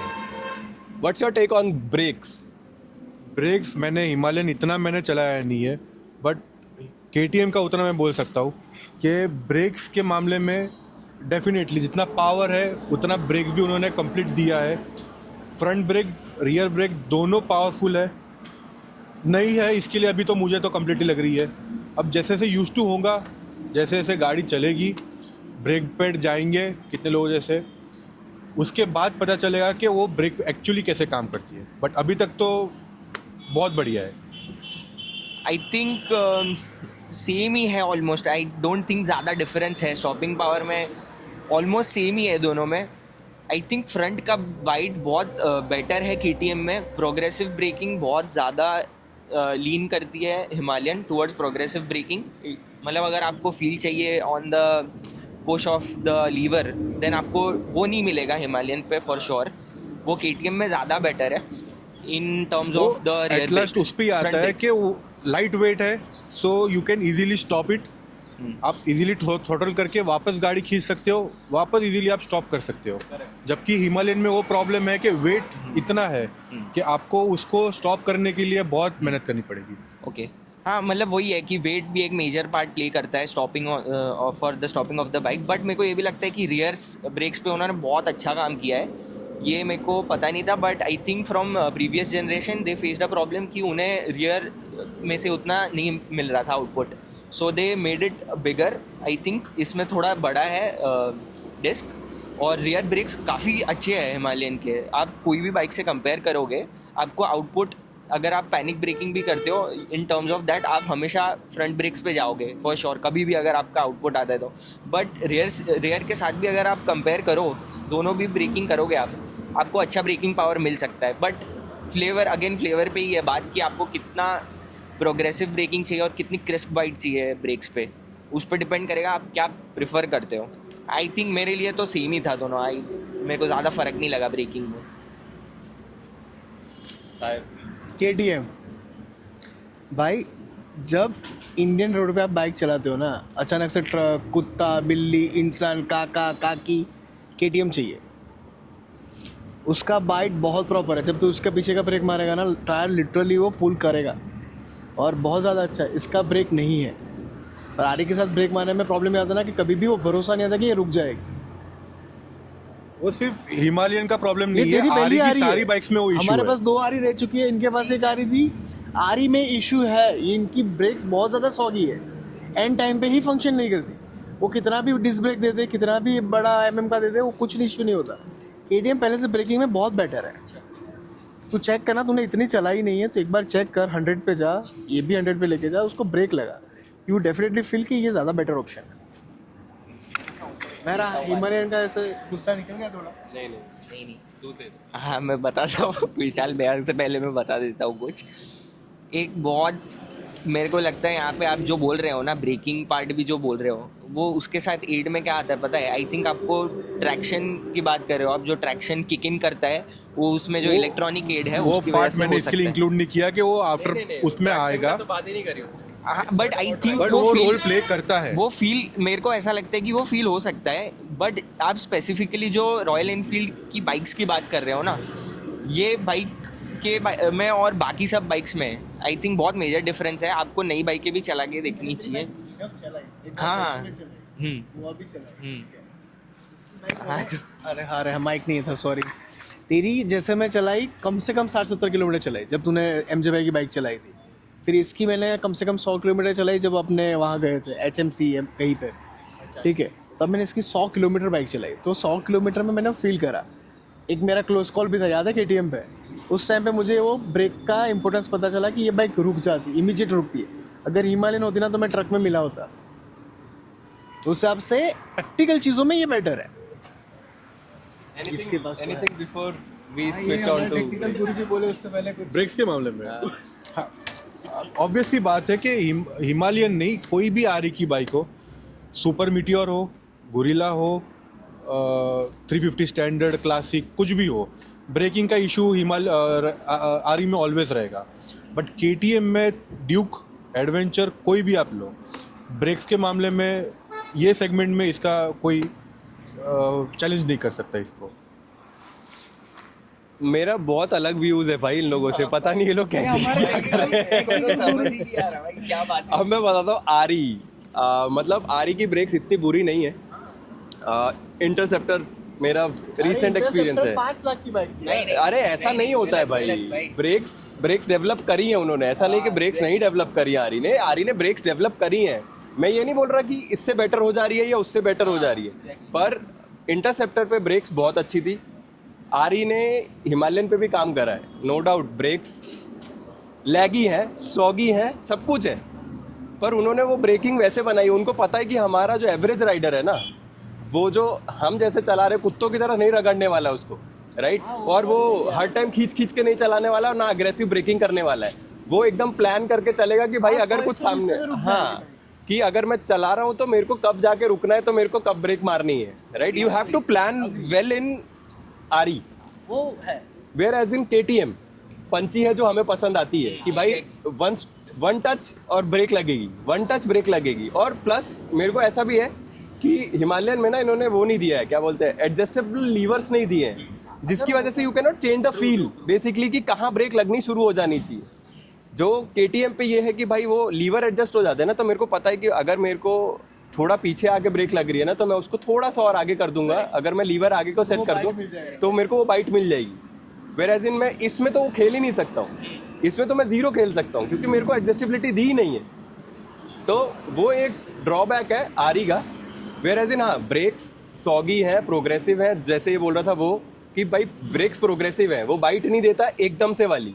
वेयर एज इन इम्प्रूवमेंट है आरी में, बहुत इम्प्रूवमेंट है in terms of brake. Previous generation तो काफी इम्प्रूवमेंट, बहुत इम्प्रूवमेंट है। बट इधर KTM को पॉइंट चला जाता है कि भाई KTM की ब्रेक्स ज़्यादा बेटर है। और उनको पता क्यों KTM को ब्रेक के लिए क्यों पॉइंट जाता है, उनकी बाइकें जो पहले बनती आई हैं, ADVs तो चलो बाद में लेकर आए वो लोग, बट उन्होंने जैसे ड्यूक, RC, ये दोनों मॉडल्स के लिए they have to be very prominent with their brakes कि भाई ब्रेक बहुत अच्छी चाहिए हमें। करेक्ट, रॉ पावर क्या, और इतना ज़्यादा ब्रूटल पावर की वजह से उनको पता था कि हमें स्टॉपिंग पावर भी देनी पड़ेगी, और उस वजह से KTM की ब्रेक्स ज़्यादा बेटर है इन टर्म्स ऑफ। अगर ब्रेक का वायर्स भी अच्छे क्वालिटी के होते हैं ना, अरे माइक भूल जाता हूँ मैं, इनका वायर, लीवर, अगर ये चीज़ें भी इम्प्रूव करते ना तो ब्रेकिंग की बेटर हो सकती थी। ये अलग चला जाता है। हाँ नहीं, वायर इशू इसका ये मैं वही है कि राइडर का जो फील आता है ना राइडर को चलाते समय, ये वो है व्हाट यू प्रेफर। ऐसा है कि भाई आपको क्रिस्प ब्रेकिंग चाहिए, जो आपको प्रेफर करते हो आप, इसलिए आपको वो पसंद आ रहा है। आपने जो आरीज चलाई है, आई डोंट नो कि उसमें वाइब्रे था कि नहीं था, बट आपको एक चीज़ माइंड में एक मैं सिर्फ एक थॉट प्रोसेस डालता हूँ, आप देखो आपको पसंद आता है नहीं आता है. बिकॉज आरीज आर हैवी, कभी हल्की बाइक उन्होंने बनाई ही नहीं है.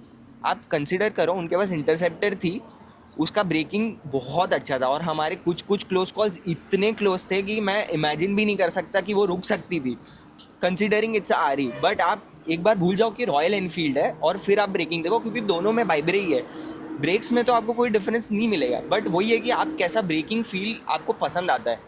उसमें मैन्यूवरेबिलिटी ईजी इसलिए है क्योंकि उसमें आपको फीचर दिया है कि भाई चलो ठीक है मैं घर पे एडजस्ट कर सकता हूँ, लीवर वगैरह, ब्रेक्स भी एडजस्ट कर सकता हूँ. और ऑलरेडी पंची है तो आई डोंट थिंक आपको करना भी पड़ेगा, क्योंकि आपके BMW में भी आई थिंक फ्रंट ब्रेक बहुत क्रिस्प लगती है, इसलिए भी ये है इनका प्रॉब्लम. मैं बता देता हूँ, बहुत अच्छी ब्रेक है हिमालयन में, कुछ भी बोल रहे हैं ये लोग. नहीं, मैंने आरी मेरे पास 2 थी, क्लासिक 350 थी, नहीं 500 क्लासिक थी या थंडरबर्ड 500 थी. ठीक है, थंडरबर्ड में तो भाई ब्रेक लगती नहीं थी, पिछली ब्रेक तो लगी नहीं, आगे की ब्रेक पे ही मैं चलाता था भाई. और आगे की ब्रेक में है कि कभी भी फ्रंट ब्रेक अप्लाई करोगे ना, वो टायर वो मुझे ग्रिप नहीं देता थंडरबर्ड में, कभी ना भी स्किड करने का ट्राई करता था. एक बार मैं 500 में गिरा हूँ ब्रेकिंग वजह से, मैंने एकदम से इमरजेंसी ब्रेक अप्लाई करी, टायर ABS था फिर भी स्किड करा and I will fall. Okay, तो ये बहुत घटिया ब्रेकिंग मेरे एक्सपीरियंस में रही है. पर ये बात है 6 साल पुरानी. अब अभी ब्रेकिंग कैसे पता नहीं, पर स्टिल मुझे वो कहीं ना कहीं वो रिलेट कर पा रहा हूँ कि आरी की ब्रेक्स नहीं अच्छी होती. वो मेंटल ब्लॉक है. हाँ, वो मेंटल और ब्लॉक है. उसके बाद टाइगर चलाई तब फील हुआ कि साला इसका तो ब्रेक ही नहीं है.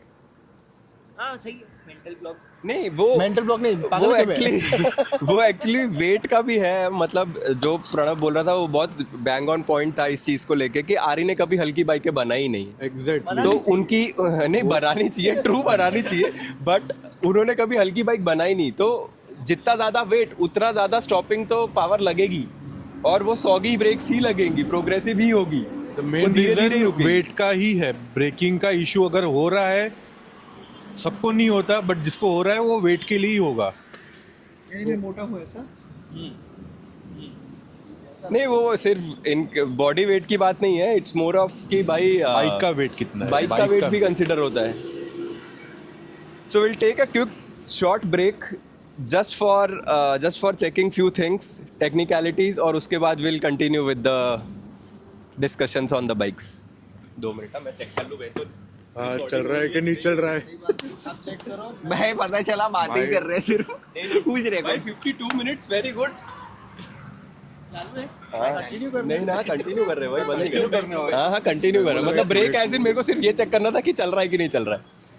तो वी आर बैक, और सिर्फ ये चेक करना था कि मैंने रिकॉर्ड बटन दबाया है कि नहीं दबाया, because we are very new in terms of these podcast kind of setups.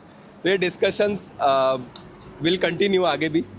तो अब हम लोगों ने टू द बोन बाइकें डिस्कस कर ली कि भाई अंडर द हुड, जैसे हम गाड़ियों में बोलते हैं, अंडर द हुड वाले डिस्कशन सारे हो गए हमारे. Right, now we comes to the different section of bikes, जहाँ पे हम आते हैं फीचर्स के बारे में. Okay. So before we start off the features, we'll start off with the basic feature that is again a very pain point for Ari, but still we'll start off with the headlights. Yes, bhai. So as per my opinion, fog light की इसमें ज़रूरत है नहीं, क्योंकि इनका LED projector lamp इन्होंने जो हिसाब से प्लेस किया है, जो डिज़ाइन दिया है, इवन डीपर जो अपने फ्लैश लाइट जो यूज़ करते हैं, सो मेरे लिए अलग से फॉग लाइट लगाने का इसके लिए कोई मीनिंग है नहीं. एंड प्रॉपर हेडलाइट सेटअप है, आपको straight road plus wide angle दोनों आपका कवर हो जाता है एक ही हेडलाइट में. सो अप टू 5000 किलोमीटर्स मैं तो फॉग लाइट और ये सब का प्रोविजन तो करने ही नहीं वाला. ओके. एंड ऑलरेडी हमारे पास 1200 और 1300 ऑलरेडी है. Yes. सो इसमें तो कोई ज़रूरत है नहीं. एंड कंपेयर टू हिमालयन में सिर्फ शो के लिए आगे गोल एक दिया है कि लाइट चालू रहे बस. ये लोगों को मिरर में दिख अच्छा, मेरा ओपिनियन मांगे हो, मैं तो कुछ कहना नहीं चाहूँगा भाई. No मैं comments, तो बोल सरेंडर दे, करता हूँ no यहाँ पे.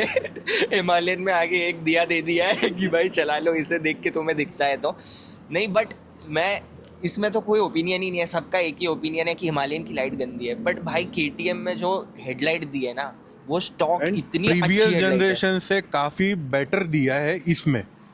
बहुत ही स्पॉट ऑन दिया है हेडलाइट, बहुत अच्छा सेटअप। मतलब जो सही कहा उन्होंने कि ऑक्स लाइट की कोई ज़रूरत नहीं है, एकदम क्रेजी है भाई हेडलाइट। मेरे को तो बहुत मज़ा आया देख के कि जो रात में काम करती है हेडलाइट, बहुत crazy. One of the reason मेरा परचेज करने का फॉर हेडलाइट के लिए ही मैंने इसको परचेज किया है।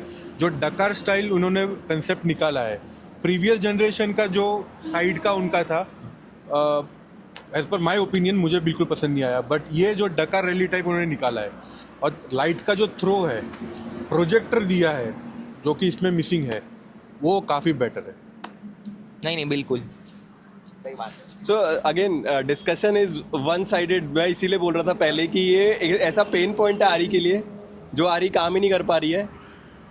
अभी जो भी डिस्कशन होगा फीचर्स पे, तो मोस्टली ऐसा होगा कि okay we will look into it. Here comes a flex कि भाई अब आओ किसको क्या बात करनी है।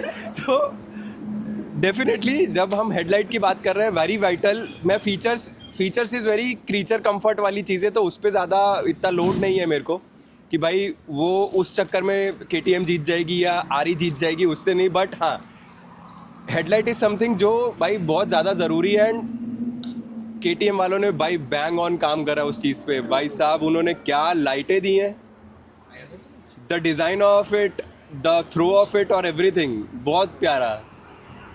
मेहुल भाई कुछ बोलेंगे इस पे हेडलाइट्स पे? मैंने भी देखा है, तू भी अपना सजेशन दे। नहीं, वो सिर्फ KTM बोल के खत्म कर दिया उन्होंने कि KTM से आगे कुछ अब बोलना वो ही नहीं आगे है। KTM It answers he everything. करते रहेगा। वो it answers everything KTM। बाढ़ में जाओ बाकी सब चीज़ें, it's KTM। So definitely headlight में आरी पता नहीं क्यों क्या कर रहा है, क्या नहीं करना चाहता है, कहाँ है, दुनिया से दूर क्यों है, वो समझ नहीं आ रहा है। पर KTM have done a very good job in terms of headlights. Throw ले लो, आप ब्राइटनेस ले लो, A to Z सारी चीज़ें बहुत अच्छे बैलेंस करी है। आज सुबह जब हम लोग आए हैं, मैं अंधेरे में राइड करी है, तो 2-3 सेक्शन ऐसे थे जहाँ बिल्कुल ख़त्म हो गया था, आरी की थ्रो थी नहीं। एंड मतलब मेरे को ऐसा है कि मेरे को ज़्यादा फ़र्क पड़ता भी नहीं है, मैं स्टॉक लाइटों पे चलता हूँ, मेरे को इतना ज़्यादा फ़र्क पड़ता नहीं है कि ऑक्स लाइट है, ऑक्स लाइट्स की ज़रूरत नहीं है, ये आदमी जलता रहेगा। स्टॉक में 3 लाइटें हैं। अरे भाई बीमर से बाहर आ जाओ, थोड़ा सा रुक जाओ। ये आदमी बीमर पे चला जाता है। तो KTM और RE comparing headlights, again KTM did a very good job और commendable job in terms of सिर्फ हेडलाइट। और एक Now- पॉइंट ऐड करना चाहूँगा, हिमालयन में अगर आफ्टर मार्केट भी हेडलाइट लगाते हैं, मैंने बहुत देखे आफ्टर मार्केट हेडलाइट में भी इशू आते हैं कि आपको थ्रो सिर्फ स्ट्रेट मिलेगा और एस वाइड एंगल मिलेगा, दोनों साथ में नहीं मिलेगा। ओके उसके लिए आपको अलग से ऑक्स लगाना ही पड़ेगा फॉर श्योर। जबकि KTM में पर्सनल एक्सपीरियंस अभी 3 महीना ही हुआ है, बट स्टिल नाइट राइडिंग में भी सफिशिएंट लाइट होती है इसमें, और ऑक्स की और ये सब की कोई रिक्वायरमेंट लगता नहीं है। नहीं, ट्रू, डेफिनेटली KTM की हेडलाइट्स बहुत ज़्यादा बेटर है इस चीज़ को लेके। अभी अगर हेडलाइट्स पे और किसी का कुछ पॉइंट है? हाँ, मैं एक पॉइंट बता देता हूँ। अगर आप हिमालयन खरीदने की सोच रहे हो तो भाई थोड़ा और पैसा इकट्ठा कर लो और पहले ही सोच लो कि भाई ऑक्स लाइट लेनी ही है, क्योंकि इसकी स्टैंडर्ड लाइट पे तो आप चलो सिटी राइड हो जाएगी, शॉर्ट राइड्स हो जाएगी और वीकेंड राइड्स हो जाएगी, बट आप जब लॉन्ग टूरिंग करते हो और फिर जब आपको पता चलता है कि आप बहुत थके हुए हो, फिर जब वो सनडाउन होता है और जब लाइट चेंज होती है, तब आपकी स्पीड इतनी ड्रास्टिकली कम हो जाएगी ना। और मेरे जैसा प्रिविलेज अगर सबके पास है, जो 2 BMWs के साथ चल पा रहे हैं जिनमें ऑक्स लाइट्स है, तो ठीक है, तो मत डलवाओ, नहीं तो डलवा लो। एकदम पॉइंट दे दो KTM मैं को। और एक पॉइंट ऐड करना चाहूँगा। नहीं, पॉइंट नहीं दे रहे बस हम। करो ना, कितना हेडलाइट पर KTM पे हेडलाइट में एक इशू मुझे फेस अभी तक हुआ नहीं है, बट मैंने रिव्यूज़ देखे और आगे जाके प्रॉब्लम हो भी सकता है शायद। अगर आप स्पीड में हो, ऑफ रोडिंग या कहीं पे भी ऐसा सिचुएशन आ रहा है कि जहाँ पे पत्थर या कुछ भी उड़ के आ रहा है, हिमालयन पे एक ग्लास है तो एटलीस्ट थोड़ा प्रोटेक्शन मिल सकता है, जबकि KTM में वो प्रोटेक्शन नहीं है। सो डायरेक्ट वो अगर हेडलाइट पे इफेक्ट आया तो क्रैक होने के चांसेस 100% होगा। अभी तक वो इशू नहीं हुआ है, बट आगे जाके हो सकता है। नहीं, मतलब वो आई गेस लाखों और करोड़ों में एक आध case. Once in a million. हाँ मतलब वो बहुत ज्यादा रेयर केस है, तो अगर हुआ तो मैं वो हुआ, नहीं तो- assumption कर रहा हूँ कि वो हो सकता है, हो सकता उसके लिए है, आफ्टर correct. मार्केट आगे Winch, हाँ, आती है, आता है, shields आती wheel है. आता है, कुछ भी आता है. Correct correct correct. नाउ अब हम लोग हेडलाइट्स को वैसे कंक्लूड कर चुके हैं. We don't have much in terms of headlights. We have a clear winner in terms of KTM for headlights. So अब हम आते हैं हेडलाइट से ऊपर वाली चीज़ों पे, जो है हमारी wind protection. Again KTM windshield जो दी है डकार रैली स्टाइल. अब आई एम 5'10", बूट के साथ 5'11" ऑलमोस्ट. मैंने कितने वीडियोस देखे हैं, कितने लोगों के रिव्यूज़ देखे हैं, जो एक्सपीरियंस राइडर्स होते हैं वो भी इवन उन्होंने अपना पॉइंट ऑफ व्यू शेयर किया है कि एक सर्टन RPM पे आप चल रहे हो, आप सर्टन हाइट पे चल रहे हो, तो आपको प्रॉब्लम कहाँ आती है, जब आपका जो लेवल है हिमालयन में काफ़ी छोटा है. बट कितने लोगों को प्रॉब्लम आता है कि इसका बहुत ज़्यादा ऊंचा है. सो अब प्रणव अगर इनकेस चलाएगा तो उसको एक लेवल पे वो दिक्कत हो सकती है कि आगे अगर देखना होगा तो वो चीज़ नहीं है. बट ऑफ रोडिंग में ये बेटर है क्योंकि आपको आगे देखना ही नहीं है और ये आपको आगे देखने देगा भी नहीं. आपको दूर देखना है, दूर पे ही आपको कंट्रोलिंग करना है. सो ये चीज़ आपको रोकती है आगे नीचे देखने से, क्योंकि आपको ब्लॉकेज मिल जाता है वो. अब कितने राइडर्स को, कितने एक्सपीरियंस राइडर्स को भी ये इशू आ रहा है कि ऑफ रोडिंग में जब सैडलिंग कर रहे हैं तो उनको हेलमेट या अपना चीन का वो इशू आ रहा है कि अगर कभी हो जाए तो प्रॉब्लम हो सकता है उनके मुंह पे गिरने के लिए. ओके बट अभी तक फ़िलहाल मुझे तो वो इशू फेस नहीं हुआ है. ओके. हाँ, हिमालयन में अभी तक मैंने 2 ट्राई करी है विंडशील्ड. एक तो जो स्टॉक आती है, वो स्टॉक में फील ऐसा है कि आपको विंड ब्लास्ट तो मिलेगा फॉर श्योर, बट विंड बफेटिंग नहीं मिलेगी. जो आपको ईयर में प्रॉब्लम करती है विंड बफेटिंग, वो नहीं है. और ये दूसरी जो विंडशील्ड है वो है एक्सटेंडेड OEM पार्ट है, but again it's for touring. But I don't think it's very useful for someone who is taller than 5'6" और 5'7", क्योंकि अगेन वही प्रॉब्लम होगा कि जो विंड बफेटिंग आएगा ना, उससे आप जल्दी थक जाओगे. तो अगर आपको ईयर लूप्स पहनने की आदत नहीं है and you are riding for longer kilometres और वगैरह, आपको चलानी है लंबी, तो आपको बहुत प्रॉब्लम हो सकता है विंडशील्ड में. आफ्टर मार्केट एक्सटेंडर्स है, बट मेरा तो कोई बिलीव नहीं है आफ्टर मार्केट एसेसरी में कोई भी. स्टिल लोग प्रोस्पेक्ट की एक्सटेंडेड विंडशील्ड वगैरह लगाते हैं, कुछ मैटर तो नहीं करता है एज सच. बट मैं बोलता हूँ अगर प्रेफर करनी है हिमालयन पे तो shorter windshield is better, because आपको विंड ब्लास्ट पूरा आता रहेगा बट विंड बफेटिंग नहीं रहेगी, जिसकी वजह से आप थकते हो बहुत ज़्यादा राइड पे. और इन terms of comparison with KTM तो definitely I think it's better. मेरी हाइट के लिए तो बहुत ही बेटर है. मतलब मेरे लिए कोई प्रॉब्लम नहीं आता है, मेरे को विजन भी सही रहता है, विंड बफेटिंग नहीं रहती है, नॉइज़ कम रहती है. इंटरकॉम पे जब मैं दोस्तों के साथ कनेक्टेड रहता हूँ तब मेरे को प्रॉब्लम नहीं आता है, सामने वाले को भी प्रॉब्लम नहीं रहता है और मुझे भी प्रॉब्लम नहीं रहता है विंड नॉइज़ का. तो हैंड्स डाउन उसकी विंडशील्ड ज़्यादा बेटर है in comparison with Himalayan. And this is completely stock. हाँ, अब कमिंग टू विंडशील्ड, एडजस्टेबिलिटी दोनों बाइकों में नहीं है. जीरो एडजस्टेबिलिटी, ना आप ऊपर कर सकते हो ना नीचे कर सकते हो. You have to unscrew everything and settle it out. आपकी जो सेटिंग आपको पसंद आए वो. तो सेटिंग्स तो चलो है ही नहीं, ज़ीरो सेटिंग है. बट RE की windshield is not that in terms of wind protection ले लो, विंड बफेटिंग ले लो, whatever you want to call it. RE की प्रोटेक्शन नहीं है, वेयर एज इन इसकी KTM की चौड़ी भी है प्लस थोड़ी लंबी है.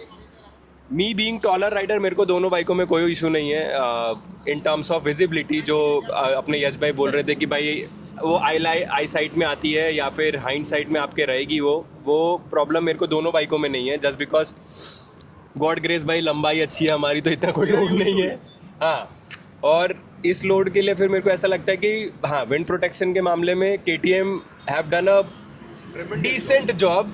नॉट दैट गुड, बट हाँ मतलब चौड़ी है तो विंड चीरने के उसके पास पॉइंट्स ज़्यादा हैं.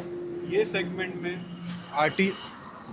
में RTX आ रही है, बट RTX में भी इशू KTM से काफ़ी प्रॉब्लम RTX में है.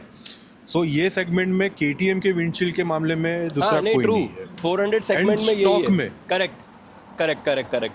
तो this segment again wind protection KTM की ज़्यादा बेटर है. हमारे मेहुल भाई बताएंगे कि क्या है. और KTM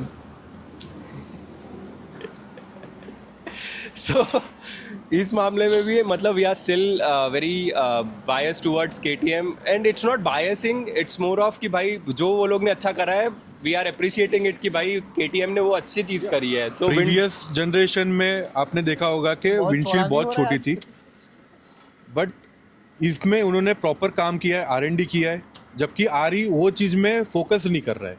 राइट, ओके। सो अब पता नहीं क्या है, मतलब भाई सी हम लोग उतने बड़े जर्नलिस्ट भी नहीं हुए कि हम लोग को बाइक को दिस इज आवर पर्सपेक्टिव। हाँ, मतलब अपना अपना अलग हो सकता है। कंपनीज क्या कर रही हैं we don't know, but windshield तो आरी की नहीं है उतनी ज़्यादा better, and even with the taller screen I don't feel any much difference in terms of, अब भाई हाइट है उस वजह से ऐसा है कि भाई मेरे को तो विंड ब्लास्ट तो आना ही आना है। ठीक है, समझ गया, हाइट अच्छी है। 3 बार बोल चुके हैं। नहीं I am just giving the perspective to the members कि भाई इंडिया में एवरेज हाइट 5.5 से 5.7 एक ये बौने लोग तो इसमें मतलब windshield is good in terms of KTM, wind protection KTM की ज़्यादा बेटर है। नाउ विंडशील्ड से थोड़ा पीछे आते हैं, coming to the TFTs, and with TFT will cover also the switch gears दोनों Okay. साइड के। Will start off with please Pranav please.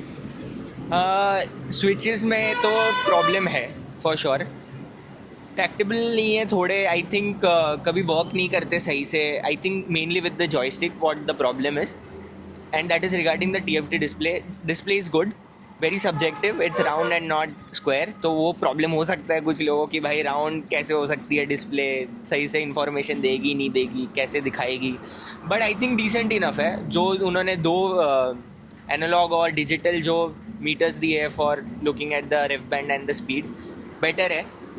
Light में भी आपको, सनलाइट में भी बेटर दिखता है और आपको नाइट में भी अच्छा ही दिखता है, not a problem with the TFT display. और अगेन स्विचेस के साथ वो बैकलिट स्विचेस नहीं है, वो एक प्रॉब्लम है। सेकंड आई थिंक जो प्लेसमेंट ऑफ द स्विचेस है कि कैसे स्टार्ट होती है इग्निशन का, जो साइडवेज हम बात कर रहे थे for the pass light and for the ignition, मेरे को पर्सनली वो पसंद नहीं है। आई स्टिल प्रिफर जो conventional way off switch gear है वो ही देना चाहिए था फॉर श्योर। और बाकी I don't think they have done a good job with the switch gear. They should have done it way better. But considering कि वो मॉडल 24 में या 23 में जब भी लॉन्च हुआ था, तब के बाद इवॉल्व होके अगर वो कुछ नया ला सकते हैं तो it's a good starting point for Royal Enfield to start somewhere at least. तो मेरे को लगता है वो एक अच्छा फीचर है। एक गूगल मैप्स का फीचर उन्होंने दिया हुआ है, that is also good in the display, it looks good because वो मिरर ही करता है फ़ोन का गूगल मैप्स, वो बेटर है। ओडोमीटर बाकी सब सेटिंग्स है जैसे हमने बताया था पिछले वीडियो में भी कि सब बेटर ही है। सिर्फ कुछ चीज़ें हैं जैसे रीसेट करना है अगर आपको ट्रिप मीटर, आपको मेन मेन्यू में जाके, then it's a very long procedure to do. आपको एक क्लिक ऑफ अ बटन नहीं है, जो UI एक्सपीरियंस बेटर हो सकता है फॉर श्योर। सेकेंड ये मेरे को लगता है कि जो सर्विस रीसेट का है it's a very bad thing, क्योंकि ये सर्विस वालों को भी नहीं पता रहता है कि उसको रीसेट कैसे करना है, वो भी एक हेडेक हो सकता है किसी चीज़ के लिए। और तो कोई पॉइंटर्स नहीं, आई थिंक डिसेंट इनफ है। It will not be very rich in terms of UX and UI, but it will do the job. Okay, compare to Himalayan TFT display obviously बहुत बढ़िया है, 5 फीट का मिलता है, 5 इंच का। And जो placement है कंपेयर टू हिमालयन, प्लेसमेंट है, अगर आप बैठ के चला रहे हो, सैडलिंग कर रहे हो, आपका क्लियर विजन उस पर होता ही होता है, जबकि हिमालयन पे वो इशू है। अच्छा, मैं अभी सैडलिंग किया, मुझे थोड़ा बहुत वो इशू लगा लाइट के लिए।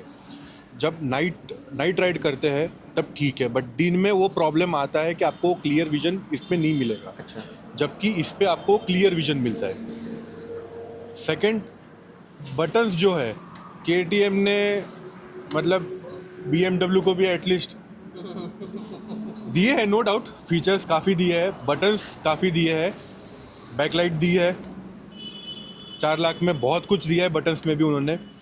एंड एक सर्टन टाइम बाद आप यूज टू हो जाते हो। जो नए होते हैं उनको थोड़ा टाइम लगता है। स्विचेस जैसे क्रूज कंट्रोल है, हॉर्न है, एक उनका एक कस्टम स्विच है, कस्टम स्विच एंड हॉर्न, वो दोनों साथ साथ में है। क्रूज कंट्रोल उसका एग्जैक्ट पीछे है, प्लस माइनस वो पीछे है. सो हफ्ता 2 हफ्ता लगता है वो सेट होने में. एक बार आप सेट हो गए तो इसके जैसे बटन्स हिमालयन में तो बहुत टाइम लगेगा हिमालयन को अपग्रेड आने में. वो चीज़ में अराउंड 5 years तो मैक्स. अगर जल्दी कर दिया तो बढ़िया है. एंड TFT डिस्प्ले में हाँ, एक पॉइंट प्रणव ने सही बोला कि गूगल मैप बहुत बढ़िया फीचर है. इसमें आपको टर्न टू टर्न नेविगेशन मिलता है. वो आगे जाके प्रॉब्लम हो सकता है, no doubt, but Google map का आपका जो ये है वो पर्टिकुलर बहुत बढ़िया दिया है. बट ये जो फीचर्स इसके अंदर है, जो प्रणव जैसे बोला कि अंदर जाके मेन्यू के अंदर सब मेन्यू में जाके, KTM में वो चीज़ नहीं है. आपको कस्टम स्विच दिया है, प्लस आपको अलग से और 2-3 स्विच दिए है कि आप उसको भी कस्टम कर सकते हो. सो डायरेक्टली ऑन वाइल राइडिंग आप डायरेक्टली वो शिफ्ट कर सकते हो. सो वो एक बेटर ऑप्शन मुझे लगा. सो यहाँ पे मेरा टेक ऐसा है, KTM ने हर जगह से चुराया है सब कुछ. ठीक है, चुराया एज इन उन्होंने किल स्विच वाला जो बटन है वो डुकाटी से उठाया है. ट्रू. डुकाटी वाली चीज़ उठा ली है कि वो ऊपर नीचे करके वो किल स्विच होता है. देन बाकी मतलब वो एक फीचर वहाँ से है. प्लस बाकी जो जितनी चीज़ें हैं, मतलब बैकलिट स्विचेस ले लो, दैट इज़ ऑल्सो गुड. बहुत बिजी है, जो मेरे को लगा कि जो स्विच गियर्स है बहुत ज़्यादा बिजी है, एक दूसरे में इतने ज़्यादा क्लोज नेट है कि नए राइडर को थोड़ा टाइम लगेगा यूज टू में. हाँ ठीक है, मतलब मैंने वही 10-15 किलोमीटर चलाई तो उसमें तो सिर्फ उतना सा ही पता चलेगा. बट हाँ, अगर एक बार आप यूज टू हो गए तो आपको ज़्यादा लोड नहीं है उन चीज़ों का. एंड स्विच गियर्स की क्वालिटी बहुत अच्छी है. आरी सीरियसली लैग्स. हम लोग पिछली वीडियो में भी ये बात कर रहे थे कि भाई आरी को ना दे सीरियसली नीड टू क्या बोलते हैं, up there game now in terms of getting the electronics right और at least the switch gears right. हाँ, गूगल मैप वाला फीचर इज़ फाइन.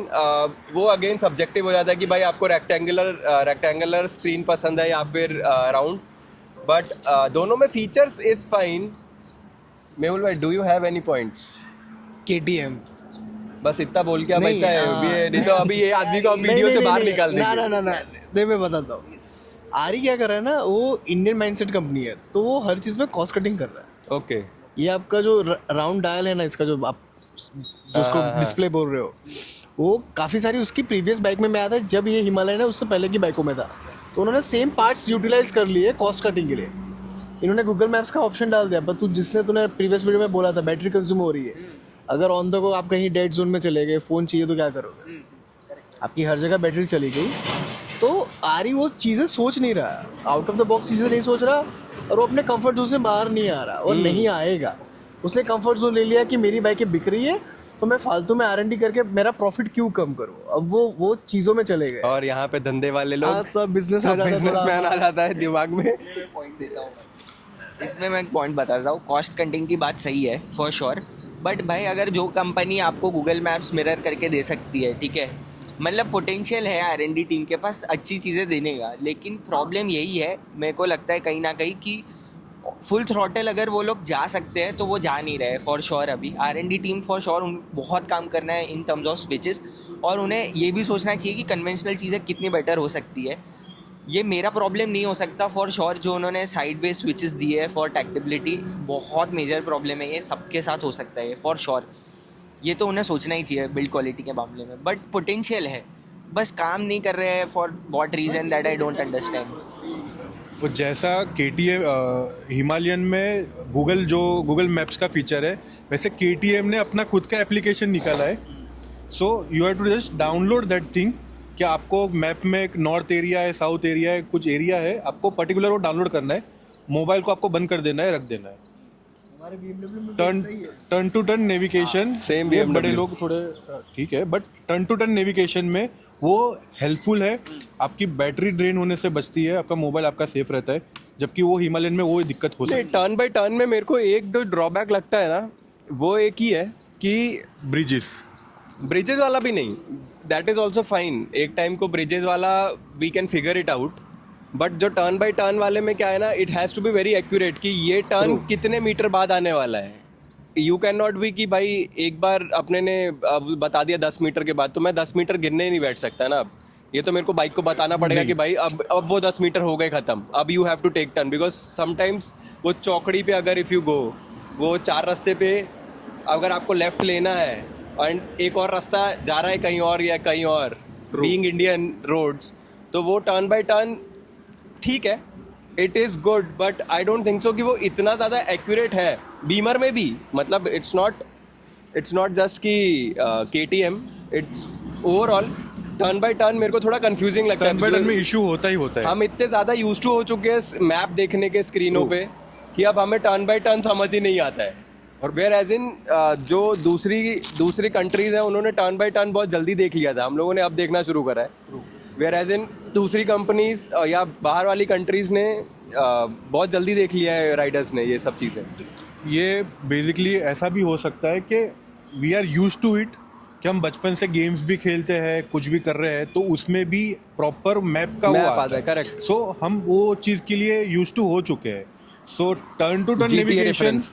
ये थोड़ा प्रॉब्लमेटिक हो सकता है, बट एक्यूरेट, अगर जैसे KTM के एप्लीकेशन में आप डाउनलोड कर रहे हो, अभी नया रोड बन गया 1-2 महीने पहले तो वो अलग बात है, बट उनके प्रॉपर मैप में अगर डाउनलोड में आपने कर दिया है तो वो पर्टिकुलर 500 मीटर 1 किलोमीटर वो turn to turn navigation proper बताएगा। इसका एक ड्रॉबैक बताता हूँ आपको मैं। एक ड्रॉबैक जो डाउनलोड वाला है ना, उसमें क्या है, बीमर में भी यही चीज़ है। ड्रॉबैक क्या है कि हमें हर थोड़े दिनों बाद वो मैप्स डाउनलोड करने पड़ते हैं। ट्रू। हाँ, जैसे तेरा कैसा है कि वो गूगल मैप से करेगा तो गूगल मैप पीछे होता रहे अपडेट, कोई फ़र्क नहीं पड़ता। But we have to face इस कि भाई हमारे फ़ोन की मेमोरी भी जाती है, हर एक डाउनलोड पे वो मेमोरी लेता है और एवरी सिंगल रिफ्रेश वो अपग्रेड वो करेगा, काफ़ी मेमोरी लेता तो है वो but अपडेट करना ही पड़ेगा हमें हर बार। तो वो एक सिनारियो है जहाँ पे टर्न बाय टर्न और ये सब जो एप्लीकेशन बेस्ड है ना, फालतू नाटक है। मतलब ट्रिकी भी नहीं है, मतलब आप समझ कि वही जो 2 महीने पहले अगर अपग्रेड आ गया है और मैंने नहीं करा है तो वो मेरे को वो रोड दिखाएगा ही नहीं, राइट। तो वो एक प्रॉब्लम है जो टर्न बाय टर्न और ये सारी एप्लीकेशंस के थ्रू आती है। अब मेहुल भाई को मैं पॉइंट इसलिए नहीं दे रहा, मेहुल भाई विल बी लाइक ये मेरे पॉइंट, मेरे ही KTM समझ से is a बाहर winner। वाली चीज़ें हैं, ये सिर्फ करेगा KTM। चिगी ले लो, अरे हाँ, इतना पॉइंट है ये। सबसे बताओ भाई बेस्ट कुछ। चिगी ले लो। एक भाई KTM में उन्होंने बहुत बढ़िया फीचर दिया है, माउंट के लिए दिया है स्पेशली भाई ऊपर, for that purpose he I think phone या चिगी माउंट करने के लिए ही है, बट इतनी स्पेशल स्ट्रगल प्रोविजन है। करनी क्यों है, जब चिगी है तो चिगी ले लो। बट मेरे को चिगी भी, हाँ, but I don't think Chigi is a good product, so after market कुछ भी मत लगवाओ, फोन यूज करो, बेटर है। नहीं, मतलब पॉइंट हम ये नहीं बोल रहे कि इतनी मेहनत क्यों कर रही है और चिगी ले लो। इट्स मोर ऑफ कि भाई बाइकें क्या दे रही हैं हमें, स्टॉक में क्या मिलता है। हाँ, मतलब हमें कंपनीज क्या दे रही हैं बेसिकली। तो अभी जैसे- moving on with the features, now we are very close to all the features. अब एक बहुत मेजर पॉइंट या फीचर के बारे में will discuss, that is the quick shifter. सबसे कंट्रोवर्शियल आई डोंट लेकिन गेट अ नहीं है। Quick shifter in Himalayan, so point of discussion मेरे को नहीं पता कैसे है ये।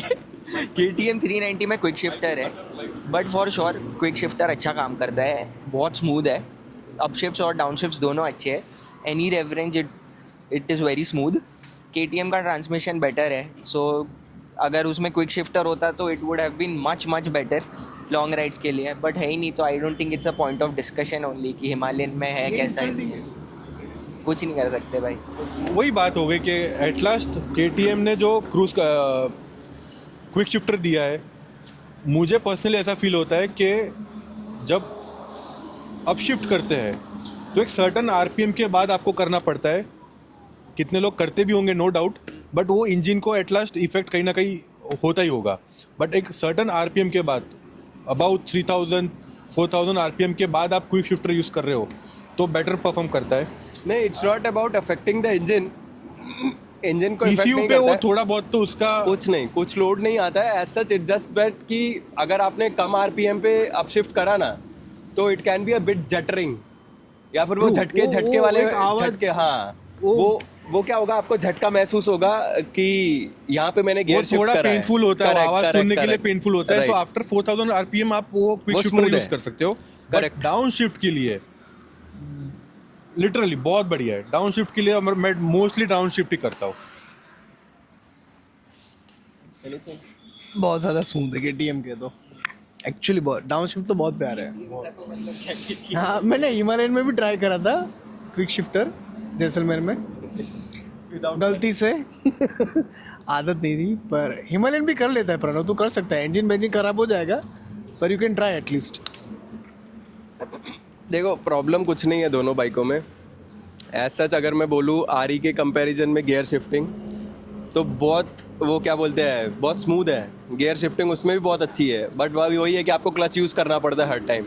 और फ्रॉम आरीज गियर बॉक्स, आरी के पर्सपेक्टिव से अगर मैं गियर बॉक्स देखूँ तो हिमालयन का गियर बॉक्स बहुत अच्छा है और बहुत माइनर बहुत इनपुट smooth पे, है। हाँ बहुत माइनर इनपुट पे गियर चेंज हो जाते हैं। हाँ अगर क्लच दबा के भी करो तो करेक्ट। easy है। और दूसरी चीज़, जब हम क्विक शिफ्टर पे हैं तो बेसिकली क्विक शिफ्टर KTM का बहुत स्मूथ है। जब मैंने आज पहली बार एक्सपीरियंस करा है कि भाई कितना स्मूथ है वो, तो इट कम्स हैंडी जब आप ऑफ रोडिंग कर रहे हो, जब आपको क्लच एंगेज करने की ज़रूरत नहीं है। वेयर एज इन आरी में आपको बहुत स्ट्रगल करना पड़ता है क्लच दबा के, फिर आप सैडलिंग में क्लच दबाओ, गियर बदलो, वो सारी चीज़ें एक्स्ट्रा एफर्ट्स है in terms of off roading. Where as in KTM पे आपको वो करने की ज़रूरत नहीं है। ये पॉइंट मैंने मिस कर दिया, बट एक्चुअली ऑफ रोडिंग में मुझे ये बहुत यूटिलाइज हुआ ये चीज़ का कि आपको नीचे भी देखना नहीं है, आप आपका सैडलिंग करो और आपको सिर्फ क्विक शिफ्टर यूज़ करना है। करेक्ट, जबकि हिमालयन में वो इशू है कि आपको क्लच एंगेज करना ही पड़ेगा। राइट। तो वो ऑफ रोडिंग के लिए क्विक शिफ्टर इज लिटरली बहुत बढ़िया है। Correct correct correct. मतलब ये चीज़ अब ऑलमोस्ट दोनों बाइकें सेम प्राइस के आसपास आती हैं। Almost. कुछ 30-40 हज़ार या 50 हज़ार का फर्क होगा मैक्स। 70,000 70,000 इज फाइन भाई, नहीं, अगर मेरे को इतने इलेक्ट्रॉनिक्स मिल रहे हैं। कंपेयर टू RTX, मैंने उसके भी बहुत रिव्यूज और ये देखे, बट क्विक शिफ्टर KTM का जितना स्मूथ एंड इफिशिएंटली काम कर रहा है वो कोई भी बाइक इतना नहीं दे रहा है ये सेगमेंट में पर्टिकुलर। नहीं ट्रू, मतलब और ये लोग KTM वाले आई गेस क्विक शिफ्टर बहुत जल्दी ले आए थे अपनी सारी बहुत बाइकों जल्दी में। सबसे पहले यही हाँ, लेके आए थे, तो उसके बाद ही segment में मार्केट में काफी जल्दी ले RTX और आए। ये सब ने उन्होंने लॉन्च किया। करेक्ट। सो उस हिसाब से अगर मैं देखा जाए तो KTM is well known for their electronics and plus उनके ये राइडिंग एड्स हो गए, तो वो सारी चीज़ें तो है ही हैं। टीम एक्चुअल में उन्होंने बहुत उसमें बहुत वर्क किया है। करेक्ट। नाउ कमिंग, अब हम क्विक शिफ्टर पे बात कर चुके हैं, अब हम आते हैं इलेक्ट्रॉनिक्स पे या riding aids. So riding aids में what we can cover is ABS, traction control, cruise control, ये सारे वो वाले क्रीचर कंफर्ट्स हैं जो मतलब it's now next to basics, ये तो होना ही चाहिए, राइट? तो what's your take on that? So KTM provides 3 modes, rain mode, street mode and off-road mode. So street and rain में आप फीचर्स की बात करें तो traction control, cornering ABS, cruise control,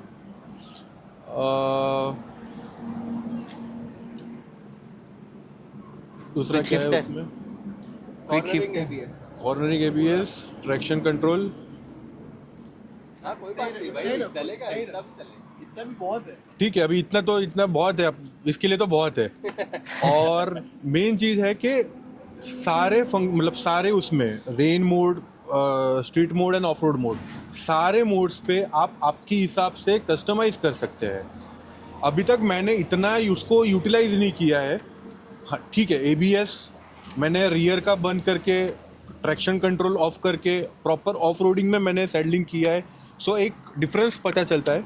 and ये फीचर्स, क्रूज़ कंट्रोल सबसे best feature cruise control है। सो ये फीचर्स KTM प्रोवाइड कर रहा है, जो ये सेगमेंट में तो मोस्ट प्रोबेबली अभी सब बाइक्स आ रहे हैं, नो डाउट, बट इसके जितना एफिशिएंटली उतना तो कोई मेरे को लग नहीं रहा है कि कोई इतना दे पाएगा।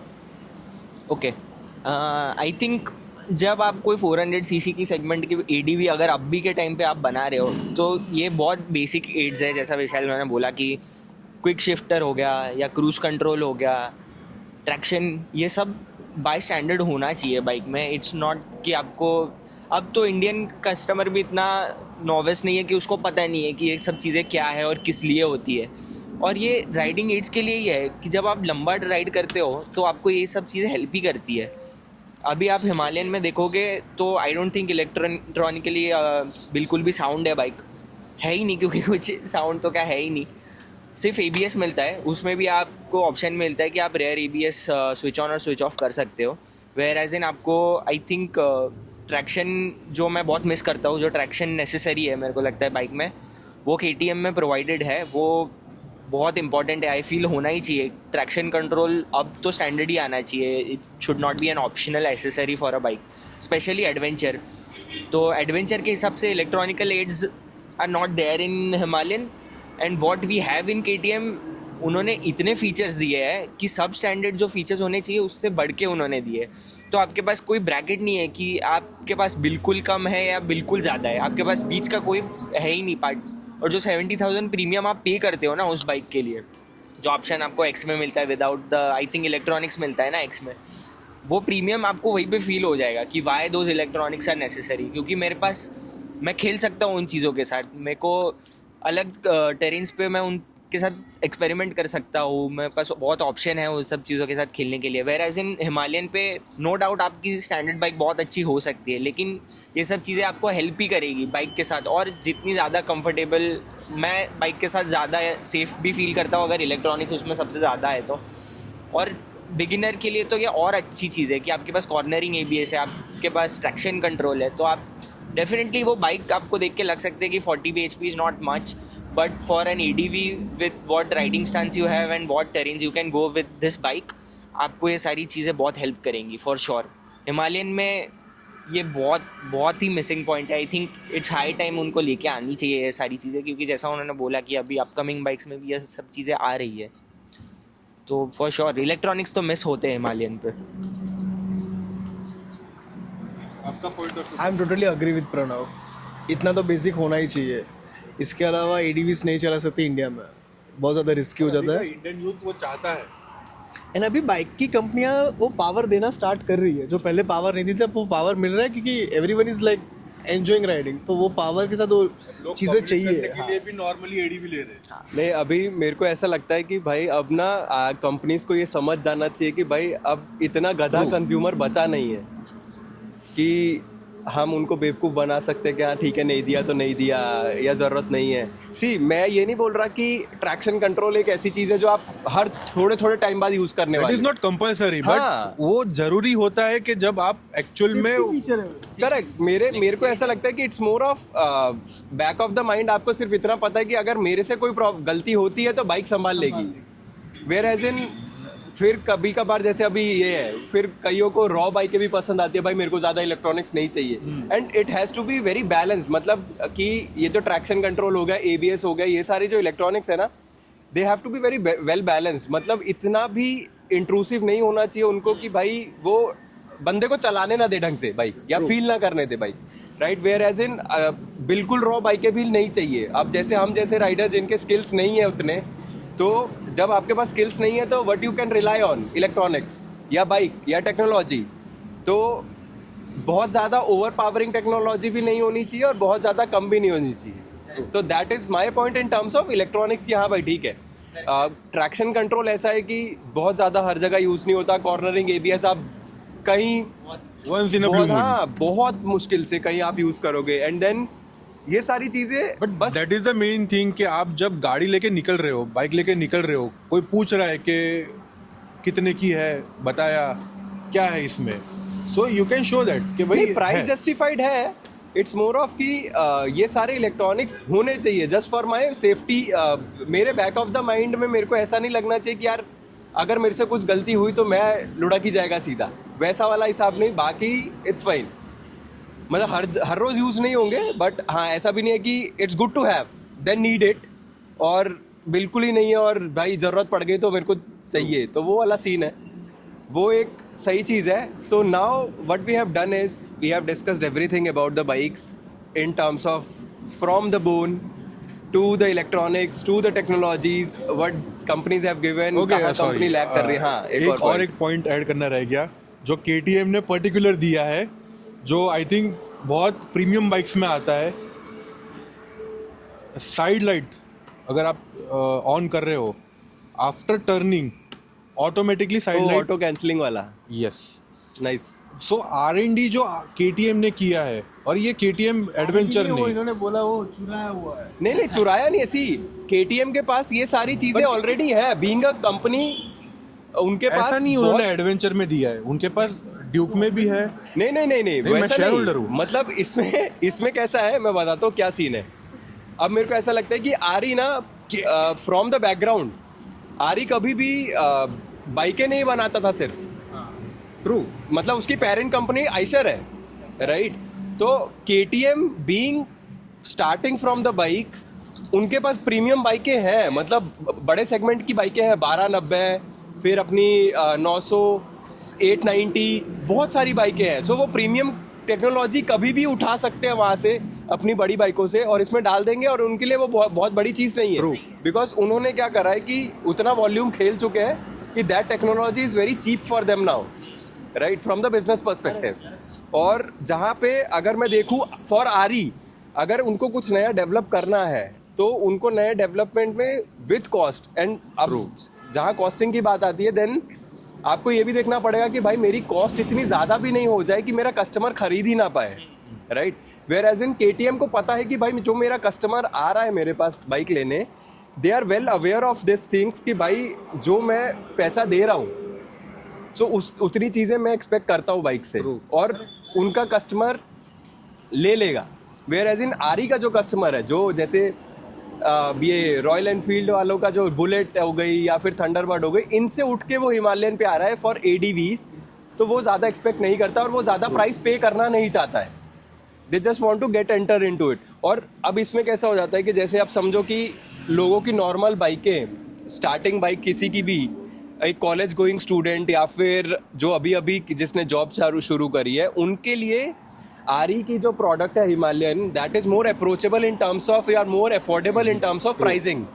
वेयर एज इन केटीएम जो है, इट इज़ कि आपके पिताश्री को आपको बहुत ज़्यादा कन्विंस करना पड़ेगा कि पापा मेरे को केटीएम लेनी है तो मेरे को इतना पैसे लगेंगे, और या फिर मेरे को, वेयर एज इन पिताश्री लोग विल बी लाइक कि भाई 2 ही तो टायर है दोनों बाइकों में, क्या ही फ़र्क है, तेरे को क्यों चाहिए ये बाइक, राइट। तो वो एक सिनारियो है फ्रॉम द ओवरऑल पर्सपेक्टिव कि भाई क्यों आरी अभी भी पीछे है, और क्यों, मतलब जस्टिफाइंग आरी का पिछड़ापन, which is not from a consumer perspective, it's not justified at all, but हाँ from a business perspective it is justified कि चलो ठीक है, वो अभी बहुत इनिशियल स्टेज पे है। वॉल्यूम के नाम पे चाहे आरी ने बहुत अच्छा खेला है, बट अभी R&D के मामले में बहुत पीछे है वो। एंड रॉयल एनफील्ड को अभी भी वो अकेला ही खुद सब कर रहा है। करेक्ट। जबकि केटीएम के साथ बजाज है, बजाज अपना भी इनोवेशन कुछ ना कुछ लाता है। सो कंपेयर में दोनों कुछ ना कुछ लेके वो बजाज के पास एक जो चीज़ है ना, मेरे को ऐसा लगता है Bajaj can provide you the best manufacturing at optimised cost. True. जहाँ से फिर केटीएम आगे बढ़ जाता है कि भाई चलो ठीक है अब मैं खेल सकता है, क्योंकि बजाज के पास मैन्युफैक्चरिंग पावर है इस तो मामले में। दोनों का एक कंबाइन करके वो लोग एक सर्टेन चीज आपको प्रोवाइड कर रहे हैं। राइट। जबकि आरी अपने हिसाब से उसको अपने पाँव पे खड़ा रहना है, अपने हिसाब से उसको आगे बढ़ना है। ट्रू। अब मेरे को लगता है दोनों का ना कस्टमर सेगमेंट भी अलग है, but I don't want to get into कि हाँ भाई बहुत ज्यादा बिजनेस वो हो सबका जाएगा, अपना हाँ, perspective मतलब बहुत ज्यादा बिजनेस की तरफ बढ़ जाएंगे फिर हम लोग, वो अलग डिस्कशन है। इसमें एक और पॉइंट भी है, मैं बताता हूँ। जैसा आपने बोला कि भाई जो डिफरेंस है प्रीमियम का, वो मैटर करेगा किसी के लिए भी बाइक खरीदते समय, बट उसमें भी अगर आप देखो KTM, considering it is a older brand than Himalayan, but इसमें एक अच्छा प्लस पॉइंट मेरे को ये भी लगता है कि उनके पास वो ऑप्शन है प्रोवाइड करने के लिए कस्टमर के लिए कि आप मत लो, प्रीमियम मत पे करो, बट हम आपको सेम बाइक दे देंगे विदाउट द इलेक्ट्रॉनिकल एड्स। अब बिकॉज मार्केट इतना, अभी कस्टमर इतना एफ्लुएंट है कि भाई वो पे करने के लिए रेडी है for whatever the aids they are giving, तो एटलीस्ट ऑप्शन तो प्रोवाइड करना ही चाहिए कंपनी को कि यार एटलीस्ट आप प्रोवाइड तो करो कि हम दे सकते हैं। अभी I don't think it is very difficult for Royal Enfield to do this, अभी कर सकते वो लोग, बाइक बहुत नहीं है इसलिए आई थिंक हो सकता है problem, but they should start somewhere. अब भी नियर फ्यूचर में तो आई थिंक उनको स्टार्ट करना ही चाहिए इलेक्ट्रॉनिकली। तो ग्लोबली भी आई थिंक एनफील्ड तो करता ही है enter, but it would be better for them. I think customer तो रेडी ही बैठा है, हर बाइक के लिए कस्टमर रेडी है। आजकल मार्केट भी इतना ओपन हो गया है कि कोई सब कुछ खरीद रहा है, लेकिन इलेक्ट्रॉनिकल एड्स तो आई थिंक बहुत मेजर पार्ट प्ले करता है। और आप दो ना 6-6 महीने में KTM लॉन्च हो ही रही है ना, आपको सस्पेंशन सेटअप लॉन्च कर दे रहे हैं, वो ऑप्शन दे रहे हैं, या फिर इलेक्ट्रॉनिकल एड्स के साथ X का ऑप्शन दे रहे हैं या R का ऑप्शन दे रहे हैं। तो जब बाइक के पास इतनी वेरिएबिलिटी होती है ना कंपनी के पास कि हम सब कुछ दे देंगे आपके नीड के हिसाब से, तो ये आसान भी नहीं है करना, बट एटलीस्ट वो लोग कर रहे हैं, प्रॉप्स टू देम कि भाई उनके पास वो ऑप्शन है करने का। बजाज के जो आपने बताया कि भाई वही है कि डिस्ट्रीब्यूशन चैनल अच्छा है उनके पास ऑप्टिमम प्राइस में फीचर्स बनाना अवेलेबल है, और अपनी गलतियों से आई थिंक वो लोग सीखते भी है। अभी वो आई थिंक बेटर कर रहे हैं इन टर्म्स ऑफ बाइकिंग में। मेरे को लगता है रॉयल एनफील्ड से बजाज कहीं ना कहीं तो बेटर कर ही रहा है फॉर श्योर, बट पोटेंशियल इतना दिखता है आरी में, और जब वो लोग डिलीवर नहीं कर पाते कुछ चीज़ों में कि ये सब दे सकते तो ये क्यों नहीं दे सकते, तब बुरा लगता है कि भाई आप कर सकते हो तो करो ना, क्यों नहीं कर सकते। आफ्टर सेल सर्विस में भी Bajaj KTM parts easily available हो जाते हैं, प्लस हिमालयन का आफ्टर सेल सर्विस मुझे भी एक्सपीरियंस है पर्सनल लेवल पे, नेक्स्ट लेवल है वो तो पूरा का पूरा। बट KTM का मेरा फर्स्ट सर्विस अभी हुआ है एंड प्रॉपर सर्विस करके दिया है, ऐसा नहीं सिर्फ गाड़ी धो के या सिर्फ चेन को क्लीन करके दे दिया है, प्रॉपर ऑयल से लेके सब कुछ जो एसेंशियल है, and budget friendly main cheese. KTM royal Enfield Himalayan में मेन दिक्कत वो है कि आपको पार्ट्स के लिए वेट करना पड़ता है, जबकि KTM वो चीज़ नहीं है। बजाज आपको पार्ट्स इजीली आपको, आप सर्विस स्टेशन मत जाओ, आप बाहर से आफ्टर मार्केट से भी आपको बजाज वाले पार्ट्स आपको अवेलेबल करके दे दें। हाँ वही, मतलब सप्लाई चेन बेटर है। सो बजाज इज लिटरली, KTM बहुत बेटर है रॉयल एनफील्ड से। नहीं, यू टच्ड अपॉन दिस। मेरे को इसी मतलब मेरा नेक्स्ट पॉइंट वीडियो का यही था कि हम लोग बिजनेस बहुत ज़्यादा डिस्कस कर रहे हैं। I don't want to get into business.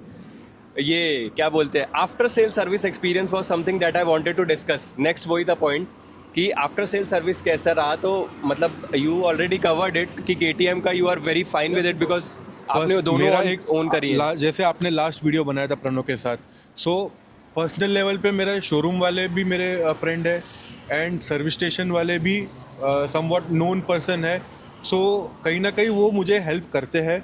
And first service से भी हुई है, बट वो फर्स्ट सर्विस में उन्होंने जेन्युइनली जितना काम करना चाहिए था वो काम किया, जबकि मुझे आवाज़ आ रहा था वो भी उन्होंने रिजॉल्व किया है। एंड सेकेंड सर्विस के बाद मोस्ट प्रोबेबली बजट फ्रेंडली है, 2-2.5 हज़ार 3 हज़ार में आपका नॉर्मल सर्विस हो जाता है। आफ्टर थर्ड या फोर्थ सर्विस के बाद कितना मेंटेनेंस KTM ले रहा है वो देखना पड़ेगा। सर्विस इंटरवल क्या है इसका? Sorry, service interval service interval basically booklet में एंड कंपनी ऐसा क्लेम कर रही है कि 7,000 to 8,000 आप कर सकते हो, but as a safe and sound service station वाले बोल रहे हैं कि आप बिटवीन 5,000 to 6,000 आप कर दो, तो आपके इंजन के लिए, आपके परफॉर्मेंस के लिए वो बढ़िया रहेगा। अब ये एक पॉइंट है जहाँ पे मेरे को ऐसा लगता है कि हम सिर्फ आरी को बोल रहे हैं कि आरी की आफ्टर सेल सर्विस ख़राब है, ट्रू, या उसके टेक्नीशियंस ऐसे हैं, बट ये KTM भी कुछ ज़्यादा अलग नहीं है उस चीज़ सब के लिए। जगह लूप होल है वो। मतलब लूप होल एज इन, मतलब अगर कंपनी कुछ अलग रिकमेंड कर रही है तो how a technician can be a different all together in terms of कि भाई तू 5 या 6 हज़ार पे कर ले। एट हाँ, लास्ट मैंने ये चीज़ नोटिस किया है, आपकी जैसे बीमर है, BMW में जो आफ्टर सेल सर्विस मिलती है, no doubt that is next level, but Royal Enfield है, KTM है, होंडा है, उन लोग में जो ये सेगमेंट में बाइक्स है, जो मैकेनिक्स है या जो उधर मैनेजर है, वो इतने प्रॉपर साउंड नहीं है। नहीं मतलब मेरे वो ठीक है, मतलब I am not So, talking about उनको देयर। अगर ये क्लियर करने गए कि 7,000 कंपनी दे रही है, बट वो अपने पर्सपेक्टिव से बोल रहे हैं, उनको खुद को वो साउंड नहीं है, उनको वही। खुद को आइडिया नहीं है। True. सो कहीं ना कहीं लैक रॉयल एनफील्ड में भी है, KTM में भी है, नो डाउट। मतलब आफ्टर सेल सर्विस पहले प्रणव बोलेगा। हाँ, मेरे को कोई इतना खास लगता नहीं है, मेरे को सब वही लगता है कि कोई भी ब्रांड ले लो आप, KTM, Enfield, blah blah blah, but ये आपका पर्सनल ही हो सकता है कि आपको कैसा चाहिए एक्सपीरियंस, ये आपको डिसाइड करना पड़ेगा कंसिडरिंग वेयर यू लिव। और अब अगर आप जहाँ रहते हो वहाँ पे अच्छा नहीं है तो ये आपके हाथ में है कि आपको कितना अच्छा एक्सपीरियंस चाहिए। You will need to make that contact with the technician और अ मैकेनिक जो आपके बाइक पे काम करेगा, या फिर मैनेजर जो वहाँ पे होगा, service manager. But it's not कि आपको सामने से वो अप्रोच नहीं मिलेगा। मैंने आज तक फ्रैंकली मैं बताता हूँ, मैंने बहुत प्रीमियम ब्रांड्स में भी जो इनके पास थी बाइकें, मैंने कहीं पे भी नहीं देखा है except BMW। I don't think मैंने कहीं पे भी अच्छा एक्सपीरियंस देखा है। तो ये टोटली आप पे डिपेंड करता है कि आप सर्विसिंग के लिए कैसा अप्रोच लेते हो। आफ्टर सेल्स पार्ट्स के लिए आई डोंट थिंक दोनों बाइक्स में कोई प्रॉब्लम है, चीप है, इजीली अवेलेबल है, जल्दी मिल जाते हैं, कोई भी प्रॉब्लम नहीं है। आई थिंक अवेलेबिलिटी में इवन अमेजोन पे भी मिल जाते हैं हिमालयन के पार्ट्स तो कुछ so I don't think sales में कोई प्रॉब्लम है, but service is something which you'll have to consider कि आपको क्या पसंद है और आप कैसे बनाना चाहते हो अपना बाइक। नहीं, ट्रू, मेरे को भी यही लगता है कि आफ्टर सेल सर्विस में जैसे कि अजय बता रहे थे कि भाई टेक्नीशियन ने अपनी रिकमेंडेड पैरामीटर सेट कर लिया कि भाई तू 5 से 6 हज़ार। सी, इट्स नॉट अबाउट कि क्या बेटर है मेरी बाइक के लिए, इट्स मोर अबाउट कि भाई जिसने इतनी इंजीनियरिंग डाली है कंपनी ने, वो 7,500 अगर 8,000 बोल रही है, तो who are you to decide कि भाई तू 5 या 6 हज़ार पे आ जा। It's more of see, it's अगर मैं उसको बिजनेस पर्सपेक्टिव से देखूँ तो भाई कंज्यूमेबल्स और सर्विसेज पे ही डीलरशिप कमाती है ज़्यादा। It's not about selling the products. तो वो एक चीज़ है। मैं एक्सपीरियंस की बात ही नहीं कर रहा, आफ्टर सेल सर्विस का एक्सपीरियंस एज इन अगर मैं बात करूँ तो भाई दोनों का भाई सेम ही है। It's more of you have to be managing your relationship with the team जो आपकी बाइक पे काम करता है, so that you get optimum level of performance भी नहीं, वो क्या बोलते हैं, the work that you want to be done on your bike. So वो एक चीज़ है। सो मेरे को ऐसा लगता है कि भाई दोनों बाइकों में आफ्टर सेल सर्विस में कंपटीशन कुछ है नहीं है, सच देखा जाए दोनों सेम ही है। और नहीं, मतलब इट्स नॉट अबाउट BMW से we expect that just because आप उतना पैसा दे रहे हो उन चीज़ों का, बट एट सेम दोनों बाइकों की अगर मैं देखूँ सर्विस कॉस्ट सेम है, अलग अलग कुछ नहीं है, मतलब ऑलमोस्ट ज़्यादा 1,500 रुपये का फ़र्क होगा, इससे ज़्यादा डिफरेंस नहीं है, तो बहुत ज़्यादा मेजर डिफरेंस है नहीं, right. So in terms of this I guess दोनों बैलेंस ही करती है एक दूसरे को। इतना इस चीज़ में कोई विनर भी नहीं होगा कि भाई KTM है या फिर RE बेटर है या वो, इसमें कुछ है नहीं। And it's more about Indian mentality, it's not about कि भाई क्या है कैसे नहीं, कंपनी ने कितनी R&D करी। It's more about Indian mentality at the technical level या फिर सर्विस लेवल पे। एक्सपीरियंस एक्सपेक्ट नहीं कर सकते, लेकिन आप उसके लिए पूछ ज़रूर सकते हो। ऐसा है कि सर्विस एक्सपीरियंस आपको आउटराइट आगे जाके नहीं मिलेगा कि आई थिंक अभी बाइक मेरे को सर्विस होके मिल ही जाएगी। और अगर आप कोई बहुत मेजर इशू लेके बाइक के जाते भी हो, एस हिमालयन में तो काफ़ी है, जैसे राइड पुलिंग का है, या फिर किसी को शैसी के साथ प्रॉब्लम आया है, या फिर कोन सेट के साथ प्रॉब्लम आता है, तो आप ये सोच के नहीं जा सकते कि भाई मेरे को इसका सोल्यूशन मिल जाएगा अगर मैं ये चीज़ बता के दे दूंगा सर्विस के लिए। मैं अभी तक 4 सर्विस कर चुका हूँ, मैंने चारों में सेम इशू बताया है, और मुझे हर बार यही एक्सपीरियंस आया है कि भाई it's not that they don't want to do it, but they don't have the knowledge to do it. तो बहुत मेजर इश्यूज़ के लिए तो आपको खुद ही, और ऐसा भी नहीं, अब तो फोरम्स वगैरह भी काफ़ी है ऑनलाइन, तो लोग एक दूसरे की ज़्यादा मदद करते हैं। करेक्ट। एक्सपीरियंस आपको सर्विस सेंटर में बेसिक सर्विस के लिए, you will not be complaining about both the companies, but don't expect anything major from them. So before we wrap up, overall video बहुत लंबी हो गई, but before we wrap up एक last point is this कि भाई how is your take on the build quality of the bike? तुम्हारी bike ये है। सो बिल्ड क्वालिटी में मुझे एक ही प्रोज एंड कॉन्स में, मोस्टली ये बाइक प्रोज में बहुत ज़्यादा है, कॉन्स में मुझे पर्सनली 2 ही प्रॉब्लम है। एक सीटिंग पोस्चर जो रैली टाइप है वो, एंड सेकंड मटेरियल जो यूज़ किया है वो प्लास्टिक फाइबर पार्ट जो है वो इजीली गंदा होगा, आपको उसको डेली बेसिस पे साफ़ करना पड़ेगा, उसके लिए मार्केट में आफ्टर क्लीनर वो सब भी आता है, नो डाउट। बट हिमालयन का बिल्ड क्वालिटी काफ़ी बेटर है कंपेयर टू KTM। जबकि एक्सीडेंट हुआ या कुछ पार्ट्स का इशू हुआ तो KTM आपको वही चीज़ बहुत कम प्राइस में आपको अवेलेबल करके देगा।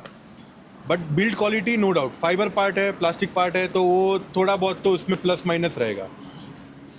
हाँ, बिल्ड क्वालिटी में आई थिंक हिमालयन में उन्होंने वही है, इनकन्सिस्टेंसी है थोड़ी, किसी लोगों को प्रॉब्लम आया है because of after market accessories की इंजन माउंटेड होने की वजह से शैसी ब्रेक हुई है लोगों की। बट फॉर मी पर्सनली मैं बोलूँ तो आई थिंक बिल्ड क्वालिटी बहुत अच्छी है in terms of royal Enfield, क्योंकि रॉयल एनफील्ड से ये एक्सपेक्ट करना मेरे लिए बहुत डिफ़िकल्ट था। बट जब फर्स्ट ग्लांस में मेरे को पता चला, again the chassis they made it new, good on their part, it feels heavy, it feels like a big bike riding के टाइम पे भी। So I think build quality पे तो उन्होंने काम हमेशा से आई थिंक किया ही है, बिकॉज उन्होंने पूरा ही मेटल बाइक ही रहता है उनका, तो I don't think offbeat नहीं लगेगा आपको।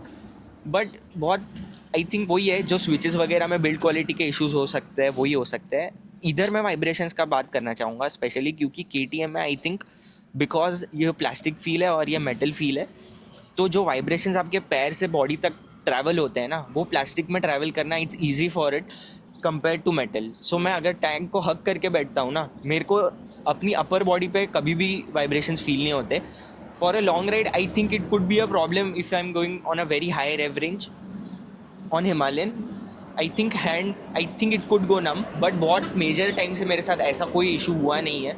मेरी बाइक बहुत बार गिरी है, इतनी बार गिरा चुका हूँ मैं बाइक, क्योंकि I did not have the grasp of riding a adventure bike, और मेरे पास वो हैंडलिंग का फीचर का जो स्किल था वो नहीं था मेरे पास. तो मैं बाइक बहुत बार गिरा चुका हूँ, लेकिन आई don't think I have damage the bike that much कि मुझे हर बार किसी चीज़ के लिए आई हैड टू पे एक्स्ट्रा फॉर इट.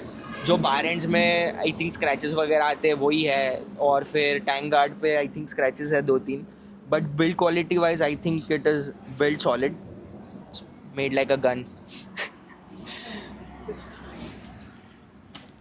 बस मतलब you are done with your points, yes. है ना? तेरा भी हो गया ख़त्म. You have anything? No. Build quality मतलब अगर मैं वैसे बात करूं, बिल्ड क्वालिटी दोनों की ओके है. बहुत ऐसा नहीं एक्सपेक्ट कर सकते कि बहुत आगे बिल्कुल प्रीमियम नहीं है. मतलब not about it's not about premium. भाई हमारे साथ ऐसा हो गया कि प्रीमियमनेस ना सीधा डाल ही देते हैं, ज़बरदस्ती प्रीमियमनेस डाल दी जाती है कि ये लोग ऐसा एक्सपेक्ट कर रहे हैं. It's not about that, but जो प्रॉब्लम जो फिट एंड फिनिश की जो मैं बात कर रहा हूँ ना, इट्स नॉट अबाउट कि दोनों बाइकों में कमियां नहीं है. दोनों बाइकों की फिट एंड फिनिश में बहुत कमियां हैं, और इवन बिल्ड क्वालिटी में बहुत कमियां हैं. इट्स मोर ऑफ आप छुपाते कैसे हो. ट्रू. राइट. वो सारी कमियां आप छुपाते कैसे हो. जैसे मैंने KTM में you will see panel gaps बहुत ज़्यादा बड़े बड़े हैं. राइट. वो पैनल गैप्स जो है वो बहुत ज़्यादा बड़े हैं.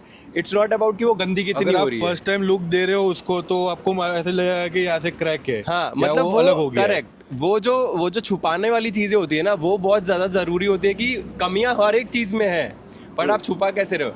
अभी बीइंग आरी में छुपाने के लिए कुछ है ही नहीं. ठीक है, मतलब उसने इतना ज़्यादा ब्लैंक कर दिया है सब कुछ कि छुपाना कुछ है नहीं. वेयर एज इन इसके पैनल्स पे जो गैप है ना, वो ऐसा लगता है कि भाई ये गैप में कुछ तो गड़बड़ है. वो अलग हो गया. हाँ, ऐसा लग रहा है कुछ तो गड़बड़ है. वो टूटा है कि नहीं टूटा है वो अलग बात है, बट वो ऐसा लगता है कुछ तो गड़बड़ है इस बाइक में.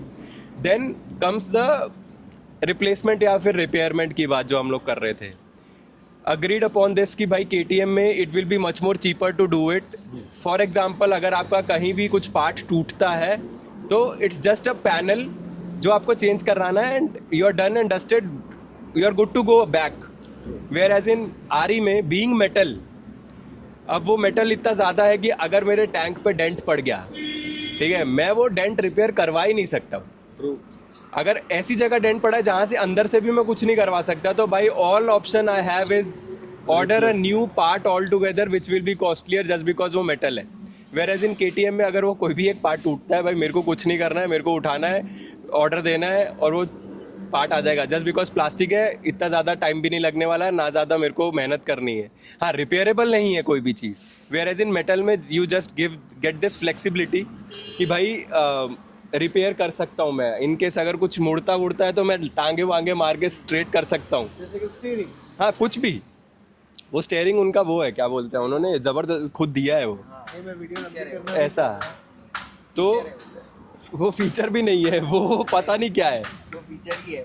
Now coming to the cons of both the bikes. अब हम लोग ने आरी के काफ़ी कॉन्स डिस्कस करे, KTM के भी काफ़ी कॉन्स डिस्कस करे. सो अब मेजर कॉन्स के बारे में will discuss. What do you think exact the major con KTM का? मेजर कॉन तो मुझे अभी तक तो कोई फील नहीं हुआ है. अपार्ट फ्रॉम राइडिंग पोस्चर, जो सीट है थोड़ा रैली टाइप है, तो वो थोड़ा बहुत आफ्टर 200-300 किलोमीटर्स वो फील होता है. वो सिर्फ एक ही पॉइंट ऐसा है. एंड सेकंड कि जो इसकी बिल्ड क्वालिटी है, जो इसका फाइबर पार्ट है, वो ज़्यादा गंदा होता है कंपेयर टू हिमालयन, और उसको मेंटेन करना, वाइट है इसके लिए, उसको मेंटेन करना बहुत डिफ़िकल्ट हो जाता है. ये सिर्फ दो ही कॉन्स मुझे पर्टिकुलर मेरे सेगमेंट में मुझे ये लग रहा है. ओके. सबसे मेजर तो एक जो है वो है वेट मैनेजमेंट, जो उन्होंने आई थिंक उस पर काम करना चाहिए. क्योंकि वेट बहुत ज़्यादा है बाइक का और टॉप हैवी है बाइक फॉर सम रीज़न, जिसकी वजह से it could B an issue कि भाई manoeuvrability in city is not that easy. वो बहुत बेटर है KTM में, आई थिंक है डिफरेंस 14-15 kg का ही, बट बहुत डिफरेंस है। Almost 12 to 14 kg, but it feels like 20 to 25 kg का Major. डिफरेंस फील होता है, क्योंकि Major difference. वेट मैनेजमेंट उन्होंने बहुत प्रॉपरली यूटिलाइज किया है। वेट डिस्ट्रीब्यूशन फॉर श्योर मेरे को लगता है कि बहुत बड़ा प्रॉब्लम है। सेकंड आई थिंक हम 2026 में हैं अभी, मैंने 24 में बाइक ली थी और मुझे स्टैंडर्ड में ट्यूब टायर मिले हैं बाइक में, जो आई थिंक मतलब अब तो शर्म आनी चाहिए कि tube tyre should not B a thing you give on a standard bike.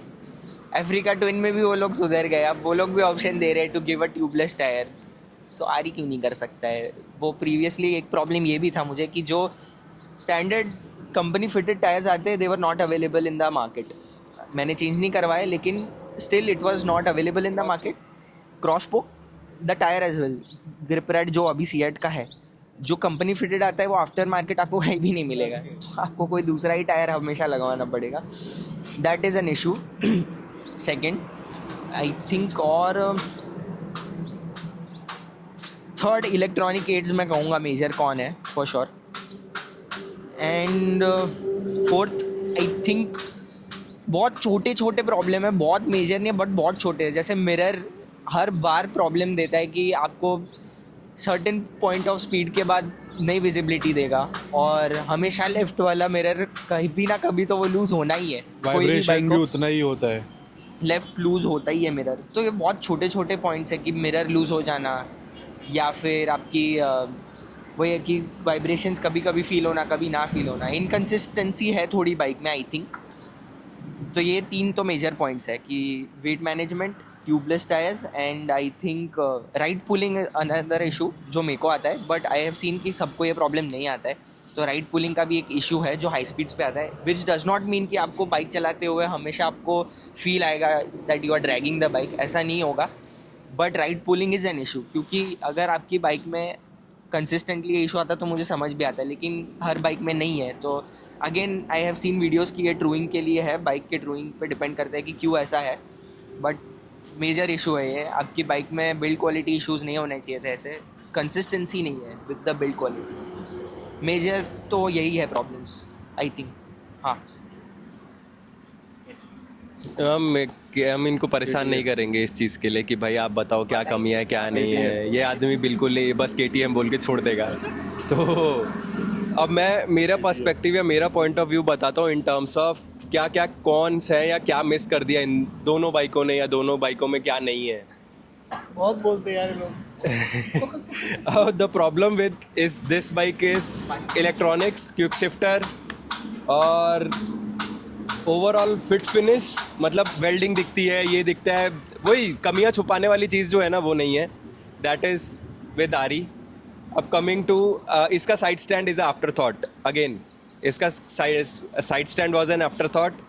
Coming to ये बाइक, अब इसमें क्या है भाई, इसमें सेंटर स्टैंड नहीं आता। बीइंग एन ADV इसमें सेंटर स्टैंड नहीं है, दैट इज़ अ ड्रॉबैक जो होना चाहिए। अब फिर जैसे वही है कि चेन लूप करना या छोटी मोटी चीज़ें करना, वो सारी चीज़ें will be a difficult task for me on this particular bike. And दूसरी चीज़, प्लास्टिक पार्ट्स जो आपके फेंडर्स हैं, दोनों के फेंडर्स काफ़ी वाइब्रेट करते हैं and it's prone to breaking every single fall. तो वो डर अंदर बैठा रहेगा हर टाइम कि भाई ये कभी भी टूट सकता है, मेरे को बहुत ध्यान से चलानी पड़ेगी। And you will not open up in terms of utilising the bike properly. वो एक जो थोड़ी बहुत चीज़ें हैं ना, वो डर आपको बाहर निकालना मुश्किल है जस्ट बिकॉज कि भाई टूट जाएगी बाइक। तो वो चीज़ें हैं जो मेरे को लगा कि कौन से दोनों बाइकों में है। ऐसा नहीं कि दोनों बाइकें परफेक्ट है। Now I just want to take a quick vote in terms of looks, just looks, which one will you choose. भाई ओनर से पूछने का कोई वैसे लॉजिक नहीं है, जिसने ली है वो दोनों ने कुछ ना कुछ सोच के ली है, बट स्टिल सो दोस्तों वी आर बैक। अभी हम लोग ने पूरी बैटरी यूटिलाइज कर ली है एक्शन की। So will quickly wrap up the video. The only point that we were discussing is कि भाई लुक्स के मामले में vote goes to KTM from all the people here कि भाई KTM is a better looking bike from Himalayan. Now the last verdict before we wrap it up कि भाई which one will you choose if you are in the market. I don't want to, भाई इन दोनों का बायस ही होने वाला है वैसे, but still क्या चूज करोगे? KTM 390. मैं दोनों में से कुछ नहीं लूंगा. I'll wait for F450. Good answer. मैं कुछ नहीं लूंगा. BMW का हाँ, ये BMW पगलू हो गए हैं अभी, इनको बस BMW दिख रही है हर जगह. तो अगर मैं if I M in the market and मेरे पास यही दो ऑप्शन है, कंसिडरिंग BMW पता नहीं कब आएगी, तो I will go for KTM just because of looks, not looks, but Feature. riding aids. Riding aids is one of those, features is one of those reasons, headlight throw, and going towards the bone of the bike. Engine still refinement की ज़रूरत है, vibrations can be controlled, but still I'll choose KTM because it's livable for me. आरी गया ठीक है, I am not very particular और ऐसे एक कुछ वर्ड about- यूज करना चाहूंगा, there is a forgiving bike actual में, जबकि हिमालयन वो चीज़ नहीं दे पाएगी. Forgiving in what sense? Forgiving in sense आप ऑफ रोडिंग कर रहे हो, टूरिंग पे हो, सैडल आपके पास है, पिलियन है, आप इजीली उसको मूव कर सकते हो, कुछ भी कर सकते हो, वो आपको इजीली आपको आपके हिसाब से वो एडजस्ट हो सकती है. जबकि हिमालयन में माय पर्सपेक्टिव इज कि वो थोड़ा बहुत प्रॉब्लम दे सकता है ड्यू टू वेट मैनेजमेंट. मतलब आप ये कह रहे हो कि आपको ज़्यादा यूज टू होना पड़ेगा आरी में, true. Right? You have to gel in from yourself, changing perspective, where as in KTM के साथ इतना ज़्यादा जेल होने की नहीं, जरूरत अगर नहीं है. जैसे प्रणव है, he is around 60, 65, 70 kg, height कम है, तो भी वो इजीली ये गाड़ी पे वो कुछ भी करेगा. ये फॉरगिविंग है, वो एक बार के लिए उसको छोड़ देगा, जबकि हिमालयन वो चीज़ नहीं करेगी. Pranav, your take. और ये ये एक्सपीरियंस ना हुआ ही बाइक हुआ. कौन सी खरीदोगे उस पे ना. हाँ मैं बताता हूँ. मेरे को तो मेरे राइड के हिसाब से भाई, हाइट के हिसाब से और जैसे मैं चलाता हूँ, जो भी टेक है मेरे लिए सबसे एप्ट बाइक है KTM 390. बट बिकॉज मेरे पास तब ऑप्शन नहीं था लेने का, तो मुझे हिमालयन लेनी पड़ी. बट अब मैं 10,000 किलोमीटर के बाद तो ये भी कह सकता हूँ कि हिमालयन में भी कोई प्रॉब्लम नहीं है लेने के बाद. बट अभी भी आज भी अगर मेरे पास मार्केट में ऑप्शन है तो मैं 100% KTM लेने जाऊँगा. दोनों बाइक्स के फ्लेवर मुझे लगता है बहुत अलग है, क्योंकि इस सेगमेंट में आपको हर चीज़ तो मिलेगी नहीं, फॉर श्योर है ये बात. इसलिए अगर आपके पास ऑप्शन है कि आपको क्या चाहिए, दोनों बाइक का टेस्ट राइड लो और फिर अपना फ्लेवर डिसाइड करो कि आपको क्या पसंद आता है. क्योंकि बाइक तो दोनों ही बुरी नहीं है, इंजन पर्सपेक्टिव से भी, पावर पर्सपेक्टिव से भी, बाकी सब भी. फिर आपको कुछ भी सब्जेक्टिव चीज़ें ही हो सकती है जिसकी वजह से आप बाइक जब लोगे उस पर डिपेंड करेगा कि आप कौन सी बाइक लेते हो. तो KTM फॉर श्योर यहाँ पे मेरे लिए तो KTM ही ज़्यादा 100% एप्ट बाइक है, और मैं यही बाइक लेता फॉर श्योर आगे जाके भी. और तो कोई मेरा कोई ओपिनियन नहीं है इस पर. जो उन्होंने वो बात बोली ना फॉरगिविंग बाइक की, मुझे मतलब वो पॉइंट मेरे समझ नहीं आया फॉर श्योर कि किस टर्म्स में. अभी भी मैं समझ नहीं पाया कि कैसे वो नहीं, फॉरगिविंग. मैं एक वर्ड में अगर डिस्क्राइब करना चाहूँ तो वो फॉरगिविंग बाइक है. वो एक वर्ड उसके लिए यूज़ कर रहा हूँ. ओके हाँ फाइन. और बाकी अगर दोनों बाइक अवेलेबल नहीं है तो मुझे मेहुल भाई का आंसर सही में पसंद आया. BMW F450 ले लो, अच्छी बाइक है, बढ़िया बाइक है. Premium customer. सो अभी see before we wrap it up, दोनों के पॉइंट्स बहुत सही हैं. फॉरगिविंग का जो तू पूछ रहा था ना, फॉरगिविंग वो किस मैनर में बोलना चाहते हैं?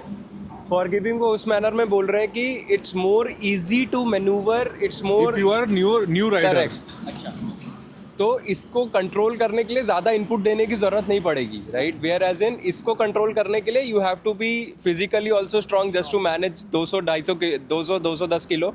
सो वो एक चीज़ करने के लिए उस हिसाब से वो फॉरगिविंग बोल रहे थे. And then you have electronics. तो इन केस अगर आप कोई गलत कुछ कर भी देते हो, टाइगर के साथ अपने ने एक्सपीरियंस कराई है वो चीज़, तो electronics is a very blessing in terms of this कि भाई साहब बहुत अच्छा होता है ये चीज़. तो बस I guess we are already running a very long video, तो इस वीडियो को यही एंड करते हैं. आई होप आप लोग को इस वीडियो में मज़ा आया होगा. This setup if you like कि भाई हम चारों लोग ऐसे बात कर रहे हैं, giving inputs, so do let us know, give us a thumbs up.